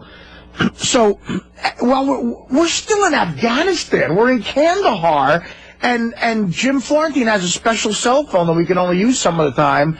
We had just been bombed. There was a bombing that made the papers. We're all calling up our family and going, "I'm okay, we're okay." And then I hand the phone to Attell, and in the back I hear Attell go, "The name of the woman who runs the Comedy Cellar is 𝗪𝗛. He goes, "𝗪𝗛, listen, I'll be back Monday. I got Monday through Friday." Oh, my God. That's what he's using this a real professional. Called in his avails. I like that guy. See, that's why I always admired him. All right, boys, it seems as if the fun part of this argument is over. Now it's the makeup part, and I can skip all that. They can do that off the air. Yeah, go make love to each other off the air. All right. Whatever. All right. That was a good argument, though. Artie was for a little while. That was great when Artie was Artie didn't like that. He didn't like being dead. They made up. He came back. A couple of knockout punches from both sides. Did you see a white light, Artie, before you came back? You know what that was like? That was Hagler Hearns. It was only 3 rounds, which had a lot of blood. Went fast. Yeah. I'm sure everyone enjoyed that, though. You ever the Hagler Hearns fight? I have that on DVD. The end of the first round, Hagler's face is bleeding, and he looks at Tommy Hearns with a look of like such death. Yeah. And then he him out. Yeah, Tommy Hearns. That was all going down when I was living in Detroit. The Detroit bomber. Mania. Yeah, yeah. That's good stuff. All right, thanks for that nice fight, you guys. Good job. You guys can go home now. Thanks for starting off the morning. You know what? I got mad. Just killed 45 minutes for me. I got mad last night thinking about... As soon as I heard Gary say that, I got mad and it was festering, and I said, I'll sleep on it. And I woke up today okay, and then, something triggers you, and then, Yeah, I might even in the next hour play it again, get you all worked up so you guys can go at it. Something triggered and Artie saw me. No, I don't know. I just... It was good for you. Give you some time on the show. Oh, good. Yeah, because I haven't had enough air time. You need some more air time. All right, that was fun. Because I don't need none. I got none. Because you blow guys. I don't blow guys. I don't have teeth, you asshole. You blow a guy. All I'm saying is there ain't going to be no you're gay a real cops. asshole. No, cops don't like the fags. Yeah, I don't like fags because you are fags. Look at you. You're against me getting married? Mess. You fat You think he could get married and have children? Who's gonna have children with that fat pig? How does he know I'm fat? Look at you. You are fat, you fat Oh, you're getting... Wait, Billy. You're getting a little bit of a gut, too, pal. I don't got that yell much at gut. me. Look at me. I'm skinny. No, you're not. You got a big gut. I'm 28 pounds, you At least I don't wear a diaper. What do you got here? I don't wear a diaper. Look at me. I'm skinny. I weigh 28 pounds. I'll pick your fat ass up and show your ass. Because you shit. Look at me. Look at me. I'm a grown man now. I don't shit on myself no more, you black You shit all the time on yourself. Look at you. You fat f***. You shit your pants. That's why you wear a diaper. Look at you. You're a mess. God, I'm arguing with everybody today. This is crazy. You're a mess, you fat Do you think I'm a liar? Everybody don't want your book because you're fuck. Do you think I'm a liar? Look, nobody don't want your book. Nobody don't want your book, you fat pig. Nobody bought his book? Nobody don't want to buy his book because Sal is giving him information now that he can't understand. Nobody don't want your book. Nobody call you fat. Listen to me. You bought my book and you said you loved Nobody it. don't want your book. You fat Everybody hates you. You called me at home and said you loved my book. Yeah, you're fat. Sounds like you've been hanging around with Bob Levy. He's been muttering to himself. Hey, everybody around my way know he's a fat. Look at him. Yeah, he's a fat You're fucker. a fucking mess. Hey, Beat, so... Hey, why don't you go shit your pants, faggot? I don't pants anymore. I guarantee there's your pants. Hey, hold your on. pants. Wait a second. Artie, you're out of line. Take your pants off. Look at you. Beetle never pants. It was that little midget guy who walks around and shits in his pants. The midget shits in his pants for him? Yeah, right. Oh, you know what? Ain't no midget here, you fat fuck. Take off your pants and let's see. Fat fuck, nobody hates you. Everybody hates you. Look at everybody. Oh, look at Artie's book. Yeah, he's a piece of Right. You love my book. Yeah, nobody don't like your book. They say you're a piece of Read the book? You're fat slob. Did you read it? He read the book. Well, I want to read your book. You're a fucking slob. Right. All right. People hate you. People do not like you, Artie. People don't even like you. No.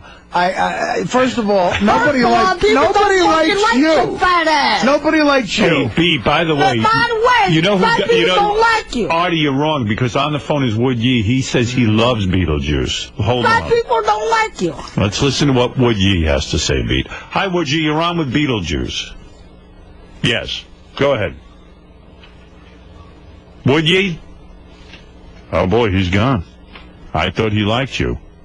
No one likes Beetle. Oh, nobody don't like you because you're a here he is. I love a huge black cock. Oh. You're a fan of Beetlejuice's? Yes. And what do you want to say to Beat? I'll give you a bucket of chicken for a hand job. Wow, he likes you That's racist. Not me. I ain't gay, mother. How big is your cock? Must be talking to yourself. You're not going to answer? Can I you want to just his cock? Suck your own you don't Keep talking. I'm gonna... What'd you out his cock, that fat bastard? Oh my. Quack, quack, quack. Quack, quack, You're all quack. black, asshole. You blacks are more talkative than... Stupid. Get the phone.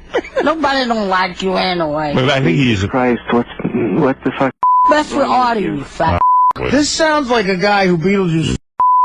Could you pardon me for a moment? I have to some cum.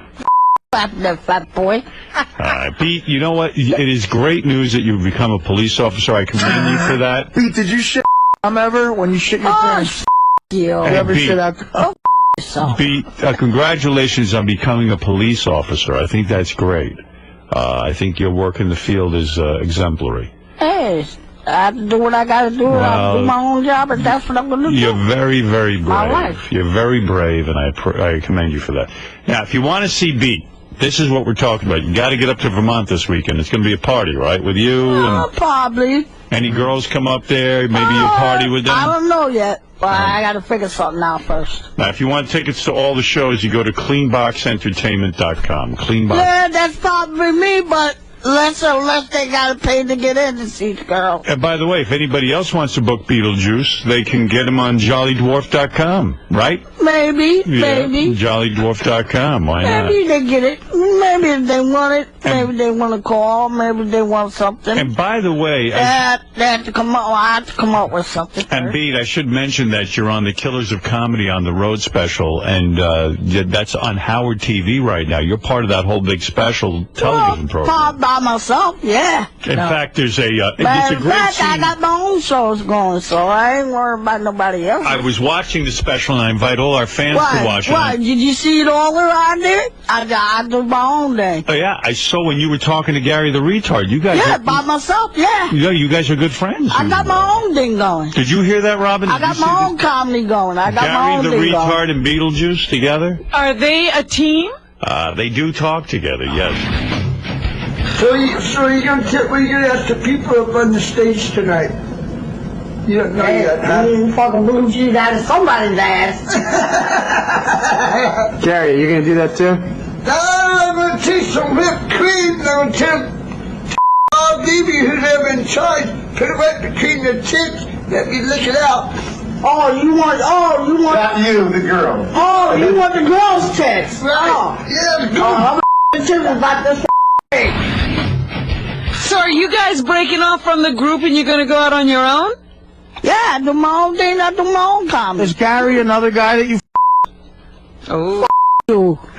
All right. Anyway, thank you so much. Ed Torian has a question for you, Pete, if you don't mind, before... Yes, Ed. How you doing? He says... Have you ever received a big ass? I don't know what the fuck you're talking about. Have you ever received a in your ass? Oh, is he talking? I don't know. Have you ever had talking to himself? Ed, can you repeat it? Have you ever had a farm animal? What the he talking about? I don't know. He says he's a big fan. He says you farm animal. It must be you. Hey, Pete, great seeing you, man. Thank you for coming by. You're welcome. Anytime.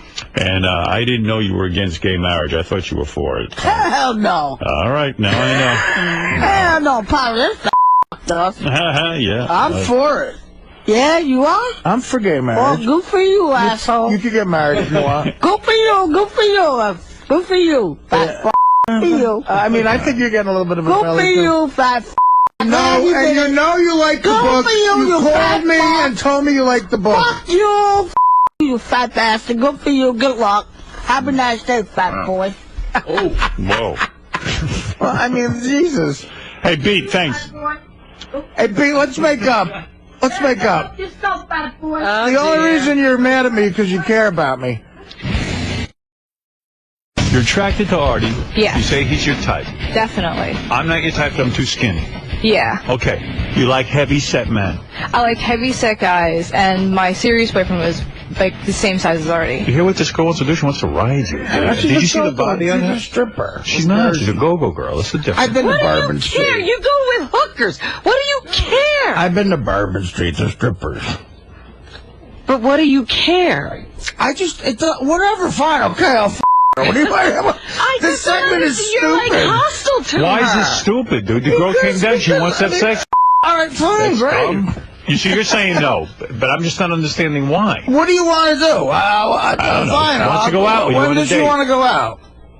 Why I'll would go you out go with her. How long before I go? How long before I hear about, your favorite, album from the last 5 years on MTV3? What's your Are favorite? you serious? What's your favorite group? I love Johnny Cash. I love like Johnny Cash and like Eddie Money. Like all that. I love AC/DC.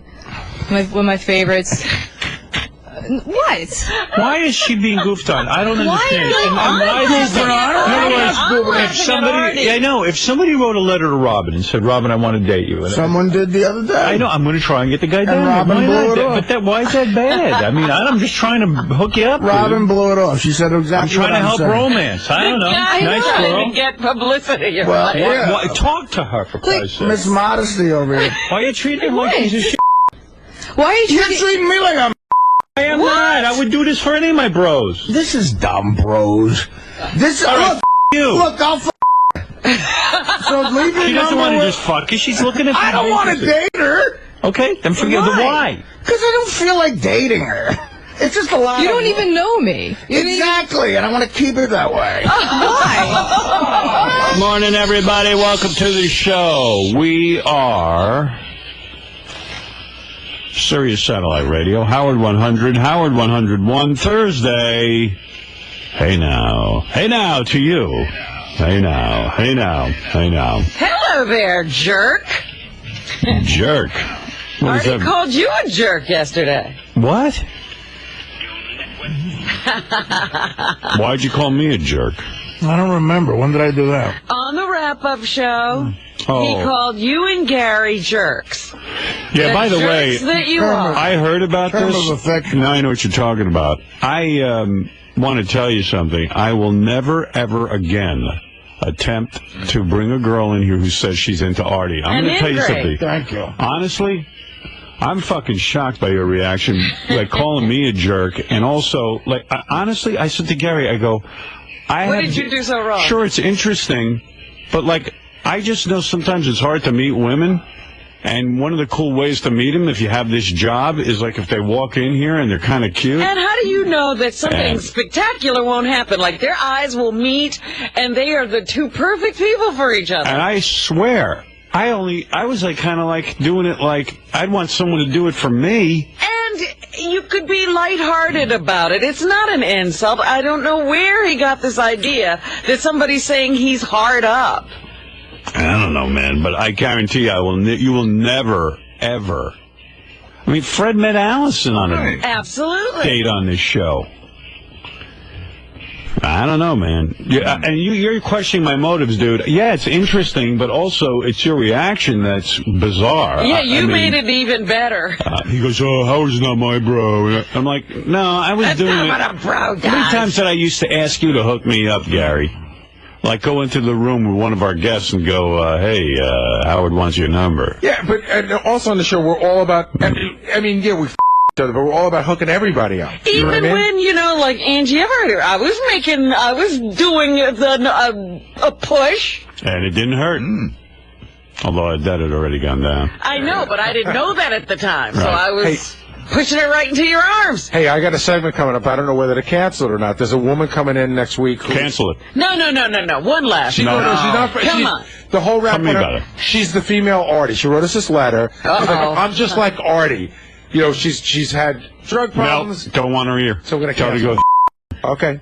I don't care if goddamn Gina Lola Bridget's sister comes in here who's 18 years old or not. Can I ask you a question? No girls. I don't want to be called a jerk. I'll tell you one more. We did not know that Artie was going to have this reaction when that woman was booked.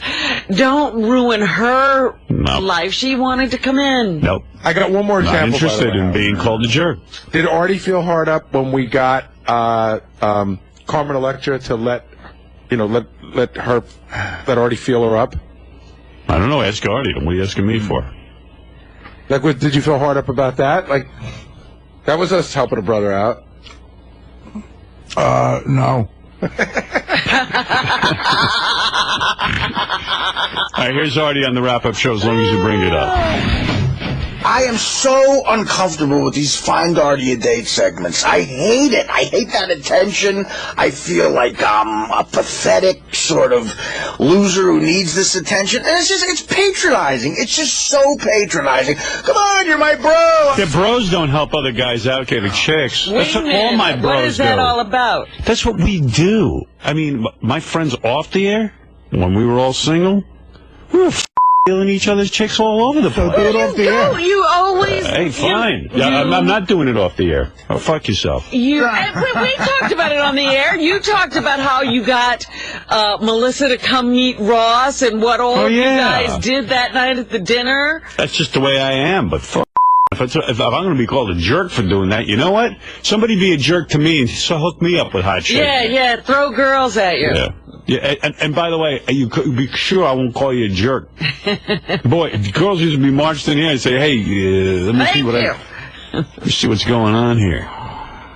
And if a girl wrote a letter that she was attracted to me, we'd book her right on the show. Absolutely, regardless of the reason. I do it for myself. Call me hard up. I am hard up. I want it all. You want to see what's interesting? Why not? It's like going fishing, except they club the fish over the head. Throw it back if you don't want it. Yeah. They've starved the fish for 5 days. Make it a little easier.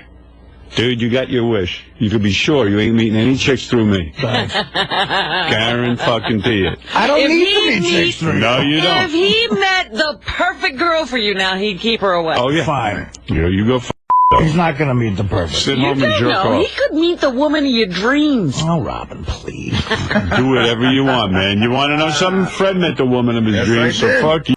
Okay. But you know something? Artie's a different guy. That's right. Yeah, he's a guy you can't do anything for. You know, I think Artie's one of those very private people when it comes to relationships. He's very bitter. Because most people say, hey, this is kind of fun. I get to preview these chicks. But he's taking it like he feels he's a loser, so he's saying to me, you're making me look like a loser. I think he's also looking at taking a little too seriously. Yeah, That's what we're saying. It was as serious as a heart attack to him yesterday when that girl came in. Because, I mean, I was a little like, wow, Artie's really like being vicious to this girl. But you know what? It's like, I don't know if it was that or maybe because of the reason she was attracted to him. But you heard what he said. I don't trust you. It's like, dude, This is such a stupid conversation. Oh, my God. No, now it's we're not. being attacked for this conversation. Yeah. We can't have any conversations we want anymore. Go ahead. Talk as much as you want. Well, you're out of line calling me a jerk. You're out of line calling me a jerk. I can't bring that up that you called him a jerk. I don't remember doing it, but whatever. So, I was talking. I don't actually have it on tape. Heat of the wrap-up show, I guess. She doesn't bring a girl on who has a fat fetish. I mean, how insulting is that? We like a girl who likes disgusting fat guys, so Artie's going to get a date. Artie's doing fine. This is ridiculous. Continue to do it because obviously the goal on the show is to make all of us uncomfortable. No. I'm horribly uncomfortable with it. I hate it with a red-hot passion. I will always be belligerent the way I was today. But keep doing it. I hate it. My input is I hate it. It was the comments when they asked him about... What was it? Whether, how she got on the show or something. And he was talking about how Levy met the girl and was setting him up. And that you and Gary, the jerks that you are, fell for it. Well, whatever. Hey, so I'm a jerk. I'll tell you what. I think I said No, you said jerks. Well, that's a shame. Sorry. That's what happens. Well... People call you a jerk. We'll have to move on. It's not cool. It really isn't, man. It really is not cool. Now you know how Bubba felt. He throws that word around a lot. Right. Very disrespectful. I never called you a About jerk. disrespect. That's not cool. That's not cool. I'm sorry, pal. I mean, that's just not cool. It's just not nice. No. That's just not nice. To someone who loves you. Yeah, I mean, really, I was happy for you. This chick was hot. And if you're not into her, fine. So you just say, hey, you know, nice girl, maybe I'll call her, give me your number. Maybe you could say Levy's a jerk. I said that. That's oh, he said worse about poor Levy. That's how we ended the segment. Yeah, listen to this one. Bob Levy is basically Jeffrey Dahmer if he read a joke book. And, you know, I know that sounds a little harsh, but I love the guy. And, you know, he gets out on the internet and stalks these women and throws out this web of deceit and sleaziness and hair dye and bad coke, whiskey, beer breath, cheap Target shirts and coupons for Sizzler's 2-for-1 steak on a Wednesday. His $40,000 house just outside of Philly somehow has a built-in pool. I have no idea what the it looks like. Came with the house. His poor child who's being raised by a father who's just not there and a mother who hates being with the father. The father's in a basement that's damp. Clearly doesn't have the proper heat or air conditioning. Somehow he gets over to this disgusting, jizz-drenched, stinky, whiskey-sobbing computer board and types out, who's out there? Who's out there in fucking virgin creepland that I can try to with my web of grossness? And eventually he gets some takers, some poor women who have a background that's clearly troubling. This girl has father issues, is clearly a mad Irish drunk. And we don't know that. She has dyed black hair. Wow. What girl? He pulled out a flamethrower on those people. Why'd you say that? She didn't have that. I love that. I love Gary throwing in the disclaimer. Well, yeah, I mean, you don't know. Yeah, the dad could call. Yeah. Right, well. The dad could call and beat your ass.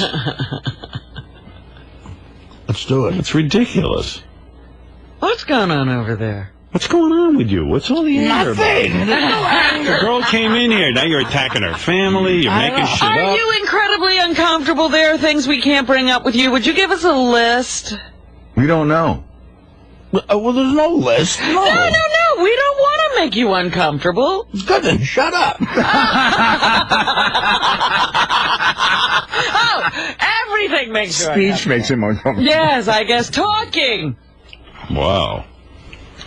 Well, whatever, man. I'm not doing that anymore. Yeah, don't even talk to him. I'm doing him a favor. Don't even look back there. No. I mean, really, I'm not doing you any favors. Does this mean I don't have to come in anymore? What it means No, we want you here. What it means is... you gotta come in. Listen, you never have to come in here. You know that. If you hate this job that much, you never have to come in here. You know that. I mean, yesterday it was just terrible. Well, We're going to get the fat guy laid.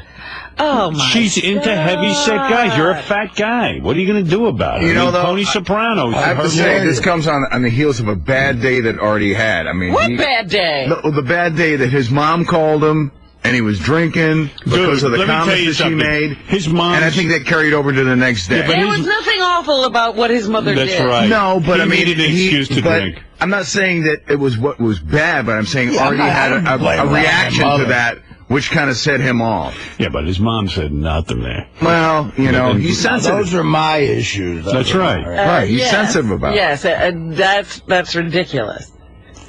That his issues. mother called him that we should. No, I'm not saying that she did a bad thing. No, and I'm saying if you got to start drinking in the middle of the afternoon because your mom said you used to look like George Clooney when you were on TV. I mean, he's got issues. I'm not blaming on my mother. No, definitely not. He's got a reaction to his mother that he hasn't looked into yet. But we all do. You know, mothers push buttons. Oh yeah, that's their job. Well, you have to realize that. You don't bring it on us. What do we do? I'm just saying, it was the first domino in a line of dominoes for poor Artie. And this is Mr. Roastmaster. Mr. Roastmaster is super sensitive. I'm not the Roastmaster. Oh, please. I thought Sal was the roast master. Yeah, Sal's the roast master. Please. Bob Levy's the roast master. Artie's the No, cleanup I meant he's one of the best guys at roasting people, and spares nothing. I mean, he goes for it. Well, what is that? I don't understand what you're talking about. That's a roast. This is That's what you're we supposed to do. We make people uncomfortable. Honestly, I'm going to go on record as saying this, and you couldn't believe it or not, Artie. I did not do that to make you uncomfortable. And you can think that all you want. Okay, fine. So if you don't like it, fuck it. I ain't going to go out of my way. In fact, quite frankly, who needs to do that for you? Good. Do whatever you want to do. It's not going to affect my life I in get any it. way. I don't want my motives being called a jerk because I was doing it because, you know what, I'd want someone to do it for me. I'm real shy with women, and if a woman writes in and, you know, it's a funny thing. If a troll had come in here, it'd be one thing, Artie. Yeah, but even if a troll came in, so you go, okay, hey, nice girl, whatever. Well, that might have been a setup. Yeah, that would have been This is funny. the girl who wrote us the letter. She wrote me a letter, and I went, you know what? If some girl wrote a letter to the show, this is my weird thinking. You're giving me the smile like I don't believe a word you're saying, but I swear to God, this is the truth. If a girl wrote me a letter, I used to figure out a way to get her up here and let me look her over. Yeah. Even when I was married, just to see what I could get. Absolutely. And that's my feeling. And like my friends, you know, like I met Angie through a friend of mine. Mm-hmm. And like, you know, that happens in real life occasionally. Yeah, how many times do you get hooked up? With anybody decent. So, Right. I mean, I don't know if these girls are going to be decent, but the girl says she looks like Lindsay Lohan. I go, hey, maybe Artie wants to meet her, and what the hell? I mean, it might be fun on the air. Slam dunk. But if the guy's going to think I'm a jerk for doing it, fuck it. I'm not doing it. Forget it. It's over. Well, so we won't have that kind of fun anymore. No, and believe me, on a scale of 1 to 10, that ain't that much fun for me. Watch Artie gets hooked up with a hot chick. Right, and for you to take the time to tell some guy that a girl is interested in somebody other than you, that's, you know, quite frankly, that's major for you. I'd rather march chicks in here are interested in me. That's right, that's what I'm saying. That Artie should realize that. I do it all the time. I beg the interns to come in here and tell me they love me. I got my own pathetic thing going. But, is this what it's about? Because I got voted most popular. No, it's about the fact that I know that as a man, this is me. I projected this onto you. Right. I like to see what the out there that wants a That's it. Well, it came up on the wrap-up show. She has a boyfriend. Well, I heard that too. I heard that too, and I got a letter from the guy. I didn't know it. I got a letter from him yesterday, an email, and it turns out it's the same way Artie kind of has a girlfriend now. Oh, it's not that solid. Yeah, I mean, it's way more committed than anything I got to go. What, are they living together? Well, the guy said, look, I would clearly be upset if she slept with somebody. Well, you don't think that girl who's sleeping with you would be upset? Of course she would. She's upset I'm sleeping with her. I don't want to spend all morning on this. I'm just saying. Really? No, I don't care. It's not going to happen anymore. I guarantee it. Well, I'm very upset because I wanted to see the girl. You'll get over it. When you're in Burgundy, about Artie. Julia Roberts will write me a letter. I ain't giving it to Artie. Rip up any email. I don't want Julia Roberts. She's lost her look. Jessica Alba. You know, it's funny. She's not hot enough for Artie. Jessica Alba calls, I'll do it. No, you won't, because you won't know about it. She's not gonna get. You're not gonna get the letter. You know what? You're never gonna know. I'll take the chance that ain't gonna happen. Okay.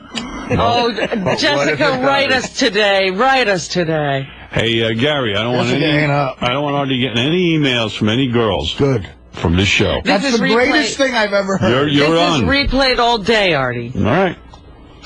That's it. You're done. Girls, stop writing. Artie does not want to meet you. Yes. Doesn't even matter. He ain't going to meet you. I'm going to make sure of it. You know, I always feel so guilty. I'll have to meet women off the air. When I get good luck. When I get these emails from these broads, even sometimes I get emails from people like who want to give people work and this and that. I feel I should give everybody every opportunity. I'm like that. I get paranoid if I don't. That you might be... Every dumb little request. Right. And it's like, I go, blocking fate. Like, this chick might be hot, and if I you up on this and don't help out, I'm an asshole. That's when I'm an asshole. That's when I'm being greedy. No, if you get a girl on the air who likes fat guys, I'll insult this guy who I say is my friend on the air and go, can you believe this hot chick likes fat guys? I'll do my bro, the gayest thing ever, bro. Fuck says that. And I do, douchebag. Yeah, I know. Yeah. Is douchebag better? Yeah, and you want to know something? I thought you were a bro. Honestly. I don't want to be a bro. I don't even know what the f it means. You know exactly what it means. A dear friend. And you know what? He can't. You're not my bro. Good. He'll keep Fred as a bro. It's That's better right. like So that. there. Oh, man. I mean it. I mean, really. Bro He's is insulting. Bro, hey, you know what? I'll tell you what, man. In my day, because I grew up in the 60s, when you called somebody a bro and you it meant something to people. Well, it's 2007. Well, okay, bro. Like, you know what's happening in 2007, Mr. AC/DC. Yeah. Bruce Springsteen. You're still living back Can I get in it the up to the 80s? I'm in the 80s still. He's in the 60s. It's still 20 years ahead. I happen to use that term a lot, and you know what? Well, I use it with my friend Dr. Lou, and I use it for my friend Pat, and my friend Pat calls me a bro. So let me tell you something. Here's what you're not I'll be admitting. sure not to call you a bro, because you're not a bro. And I am admitting the truth here. I did it out of friendship. You're not admitting that that segment was radio. supposed to make me look like a fat guy. I will who never can't get admit laid. that. Bullshit. And I would do the same for myself. It's embarrassing for me on the air, and that's what's entertaining about it. You've got it 100% wrong if you think that's my motivation in this. What if I strolled in a girl who's into geeky-looking, pelican-fucking odd guy? I cared about you. And she's got a fetish. She's into pelicans. Bring her in. And, so you're saying I look like a pelican. Yeah, you're saying I'm fat. The whole segment is about... You're fat. The whole and I segment look like is a about pelican. this hot chick somehow liking an obese... You're a fucking an asshole, and you better psychiatry. You know what? Go take another tab of that shit that keeps you off heroin. You fucking can't I'm keep gonna need yourself it today. off. You're a fucking baby. What was the last time Artie got something so wrong? I'm trying to remember the subject. Oh, it happens every day. You're out of your mind. I mean it. You owe me a big fat apology. Like me? Yeah. Like a fat apology, like I'm fat? You owe me a big fat apology. You from a point big out fat my man. physical You're flaws full every of shit. Come on, you're full of shit. The point of that segment was Artie's fat. No, I'm a fat because I called you a bro. Well, you know what, man? You're off the bro list. Good. There's lots Who of people wants to be on the bro list? You're not on it. I don't want to be on it. You're not on it. I don't care if You're I'm off. on it or not. Believe me.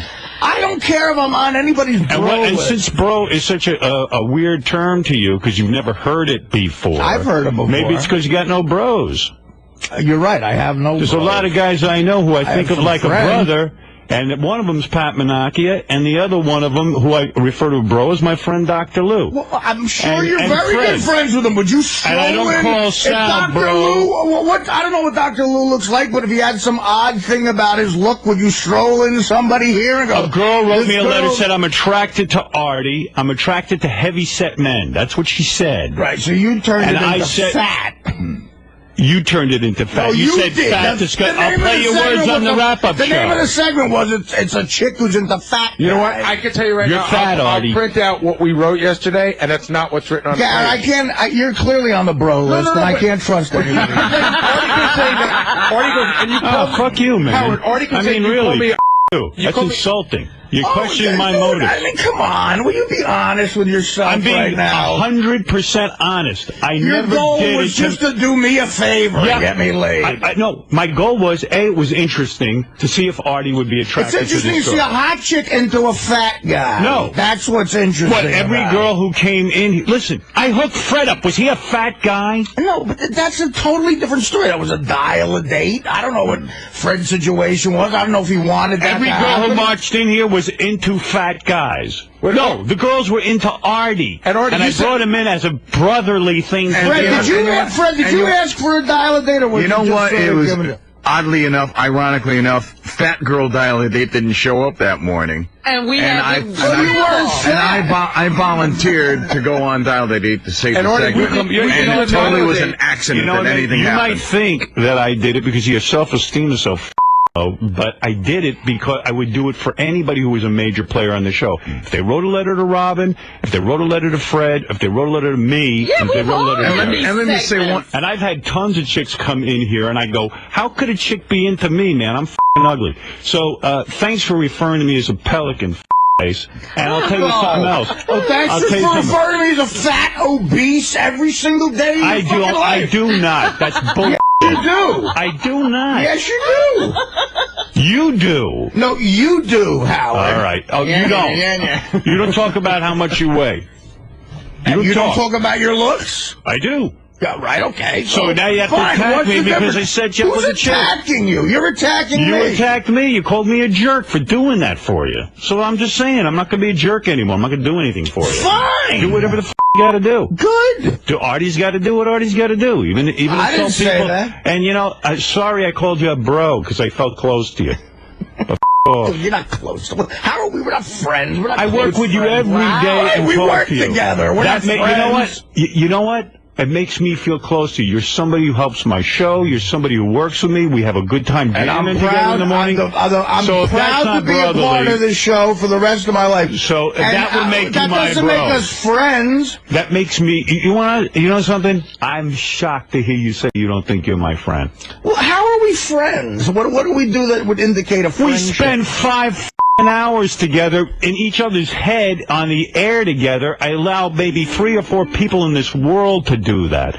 Maybe it's not typical friendship. Friend? I don't sit there and enable you to drink and shit, but at least, you know, maybe those are your friends. But the fact of the matter is, I sit here every morning and share my livelihood with you because I think you're a great guy and a fun guy and a guy I want to hang with 4 or 5 hours a day. How many of your so-called good friends you hang with 5 hours a day? I don't work with them. We work together. So what? You can't be friendly with some... There's people who spend 8 hours a day with people. You can't feel close to somebody you work with?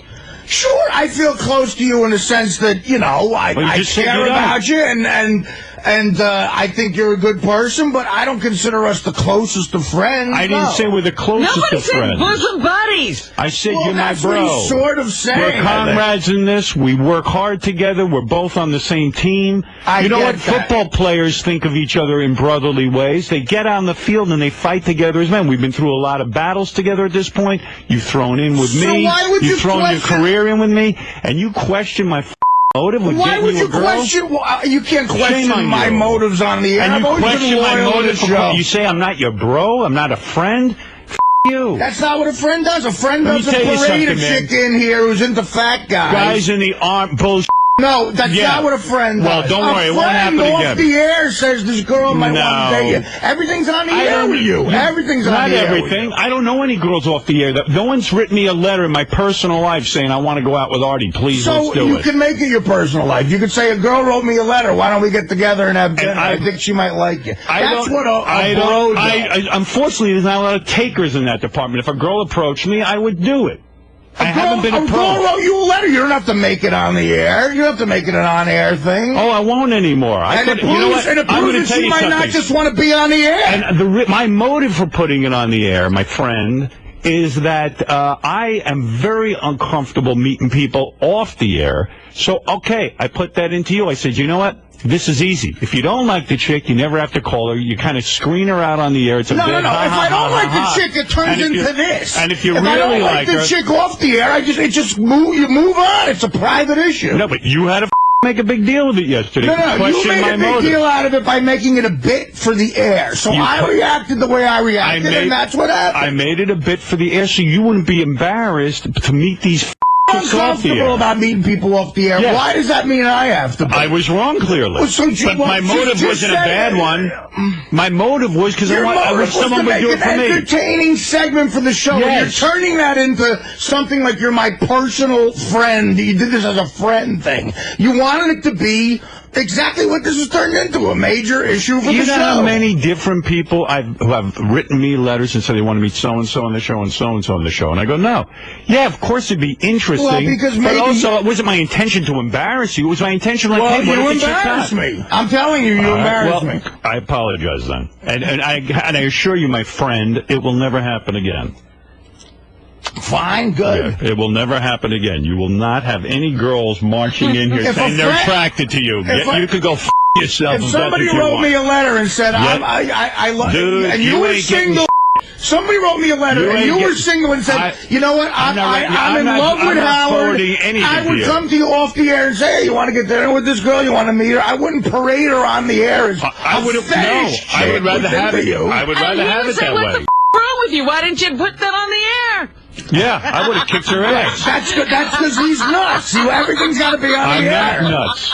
I'm telling you, I'd rather screen somebody through the air than screen them off the air. Do you realize I don't think I've ever had a real conversation with you off the air? Oh, no, you have. No, I haven't. That's a lie. No, I haven't. I sat you down as a friend because I was worried about you. Let me tell you something. There are too many people when you who made do that. fun of that whole situation. Bullshit. You know, this is how you get rewarded for honesty on the show. I let out that I was addicted to heroin. And I cared about it. Yeah, for 2 seconds, and then there's 82 song parodies, and the next day you're playing my phone messages. That's Artie on heroin. Here, listen, that's Artie calling us up on heroin.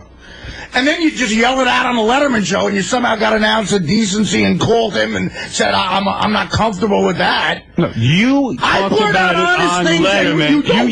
You blurted out on the air, and I talked about it, thinking, well, if he's talking about it on our air, and then I said to Letterman, would you please edit that out, because I'm concerned that it might affect Artie. Right.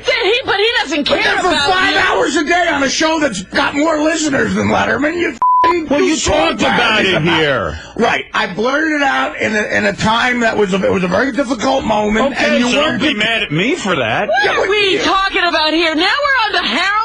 We were talking about the girl. He's attacking me for everything. He's got a everything. lot of issues now with you. I know. But I'm talking about our on-air and off-air relationship, because you brought that up. The friendship. I didn't bring it up. You said I'm not your friend, so fine. I'm not your friend. Who cares? Well, I thought I was. to have a conversation about something that doesn't exist. If you came to me with any request or anything, I would make it happen. And the fact of the matter is, as well. The fact of the matter is, I do consider you a friend, and I've invited you to my home several times. You told me you can't come. And I've been to your home. And it's probably, I've invited you 90% more to my house than you've ever invited me to your house. When did you ever invite me to your house? I invited you to my house once. I did. I invited you to play cards once, and you said you were going on a trip. Oh, well, I was away. But Right. I invited you to my home. I just sit home and go, I don't want to go to Howard's? I don't know, man. I'm just telling you, man. I don't invite people who aren't my friends to my home. When you were going through your with Dana, I said to you, come out and hang out with me and Jimmy, and you felt funny about it. I said, come on out, let's have some fun. No, I'm not a friend, Artie. You're a asshole. You got major issues, and that real conversation I had with you, you should go see that psychiatrist, 𝗦𝗵cie𝗄𝗿𝗍. It's getting to you. What's getting to me? Nothing's getting to me. When you're on those tabs, something's getting to you. Well, listen, I'm telling you, I don't want to make no question about the fact that I'm an addict. An addict means something. Well, that's covering something, Artie. Yeah. I mean, I don't know what it's I've had those issues a long time. Yeah, like from birth. But this is a different situation. Oh, boy. This is not a different situation. Rating a chick who's into fat guys. Oh, you devil. Sorry, won't happen again. I apologize. Don't do it again. I said I You wouldn't. little devil. You can be sure you will see no women here who are into you. Thank you. You go yourself. Crying out loud. Guy. Bro's so gay. The gayest term. Well, maybe it is. But we got a couple of bros. You love some people.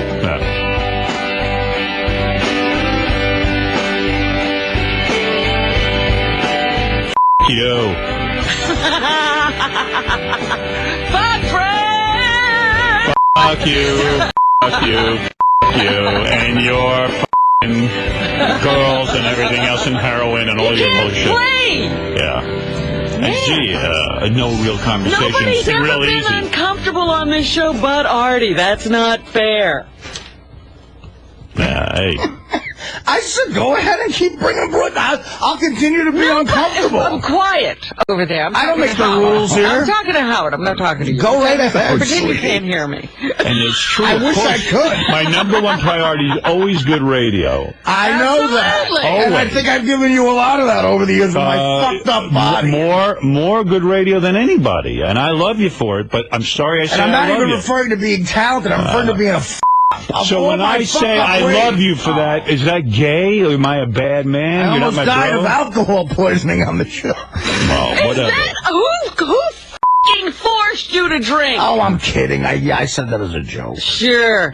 Listen, I'm no more women. I'm not saying you guys forced me to drink. You question my motive? You're right. The motive is always... You took me to Las Vegas. That's forcing me to The motive is always something good behind it. I understand you. I'm not looking to hurt you. All I'm saying is, listen, dude. Yeah. I would take a bullet for you. No, you know, you you're wouldn't. one of my. Yes, I would. You don't know me.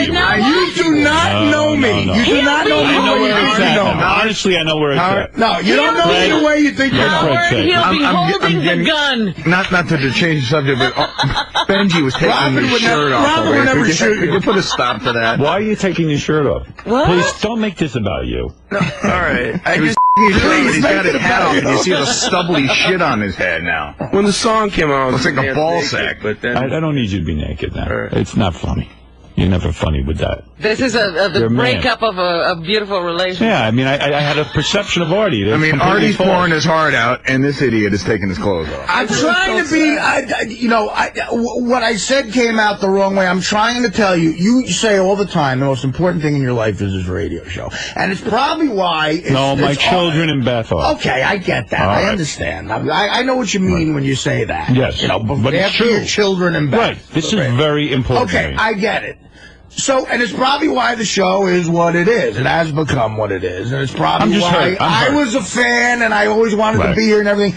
I'm saying I understand that relationship you have with this show is more important than the relationship you have with me.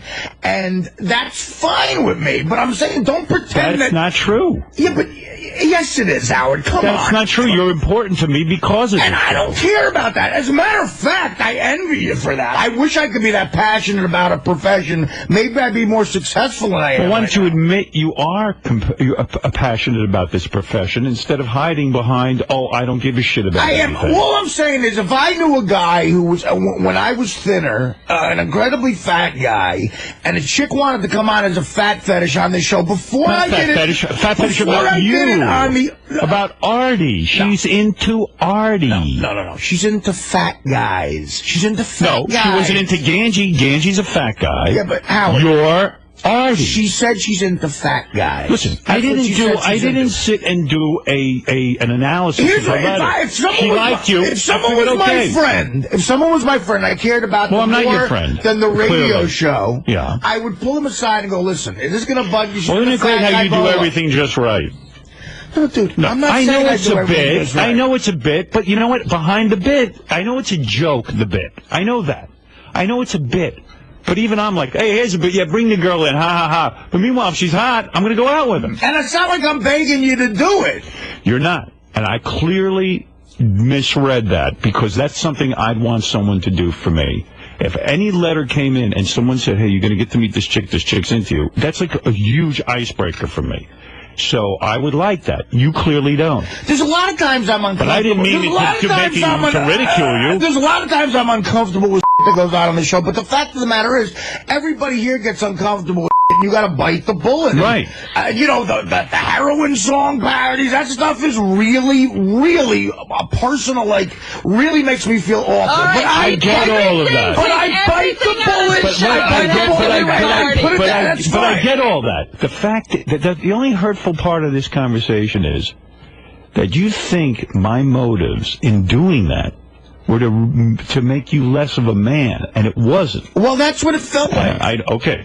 And the second thing that's just hurtful to me is that you goofed on me because I care about you.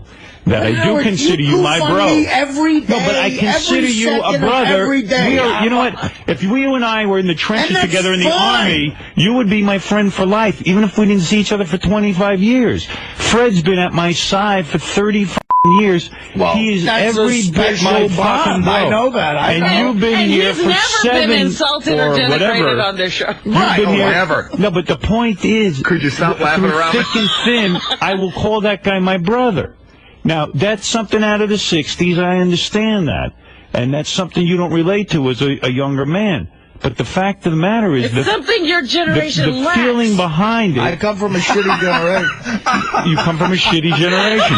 And the Actually, fact of the matter I do. is, you do. And the fact of the matter is, the same goes for you. Yeah. Two army buddies might not see each other for 50 years, and they see each other, and they embrace each other. How you're comparing this to being in Vietnam? I didn't say Vietnam. I said an army. Right. And the fact of the matter How is, am I not loyal to you on this show? I didn't say you weren't. Did I ever accuse you of not being loyal? There's nothing. No, I'm saying to you, you ridiculed me for saying you're my brother and you're my friend.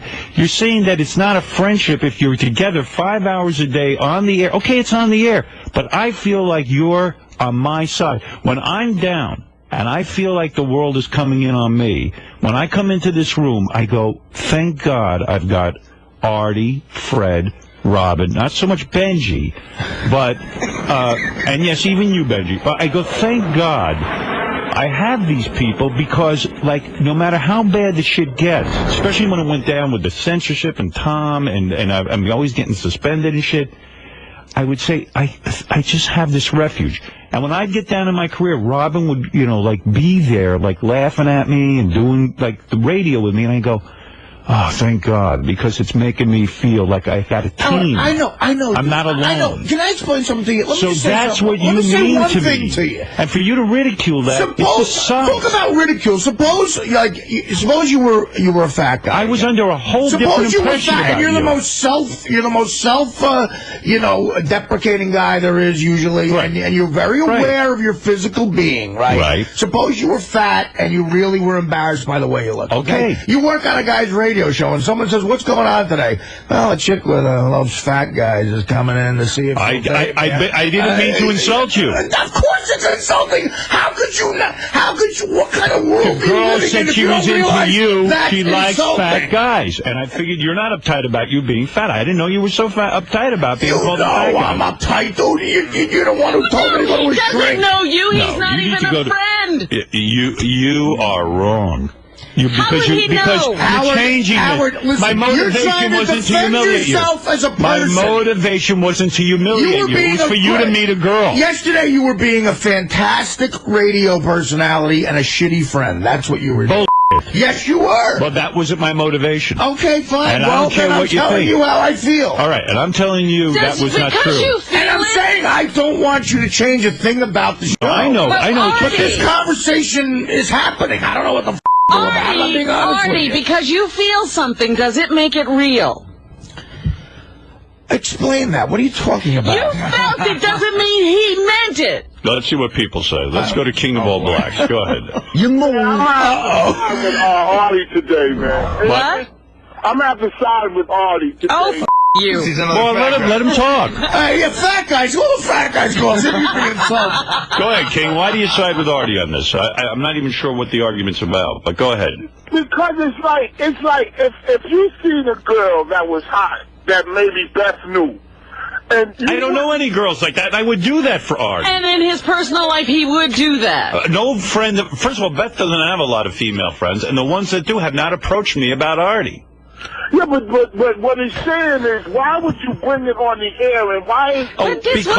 because it was something that I would want done for me. Because he's being a great radio guy. No. He's not being a friend. He's not thinking of me as a I friend. thought it was an interesting segment, but also I did it out of friendship. It was clearly fascinating. It dominated the show, and it's dipped over into this. You want to know something? I don't think it was a particularly good segment, quite frankly. Well, if you want to know my analysis. It turned into this, so people are probably enjoying this. Let me say something, because I'm ripping my heart out. You're missing something here, both you and the King, that the girl, we don't know her from Adam. We don't. Right, okay, so where are we going to introduce you? In his apartment? A total stranger? You got her to come here and say, we'll meet you at the diner. Right, she wanted to be on the radio and meet you. Exactly. Fine, but that's to me, that's an entree to meeting a chick. Yeah, but Robin, you don't know her personally. Fred met his wife on the radio. It ain't such a bad deal. It's a different situation. No, it's not. It's the exact same thing. No, it isn't. It's a dial a date. Fred was a willing participant. She didn't know him any Fred better didn't than that girl day knew know you. It was a dial-a date. It was a willing participant. I get in here blindsided by it. He didn't know that day. We did I think Artie's objecting to the whole framing of the fat thing. All right, but how many times have we killing. introduced them to girls? It's not about being fat. They're attracted to Artie. The dial-a date wasn't. The dial-a-date wasn't. Oh, we're gonna get this freak Fred laid. On the air for me. Doing this on the air I is an did hear it. excuse to do it. Otherwise, it's creepy for me. I'm talking about my own life. Like, I get creeped out. Like, oh, I'm going to go meet some chick who wrote me a letter. It's like kind of like a cool way to screen it. It's good radio.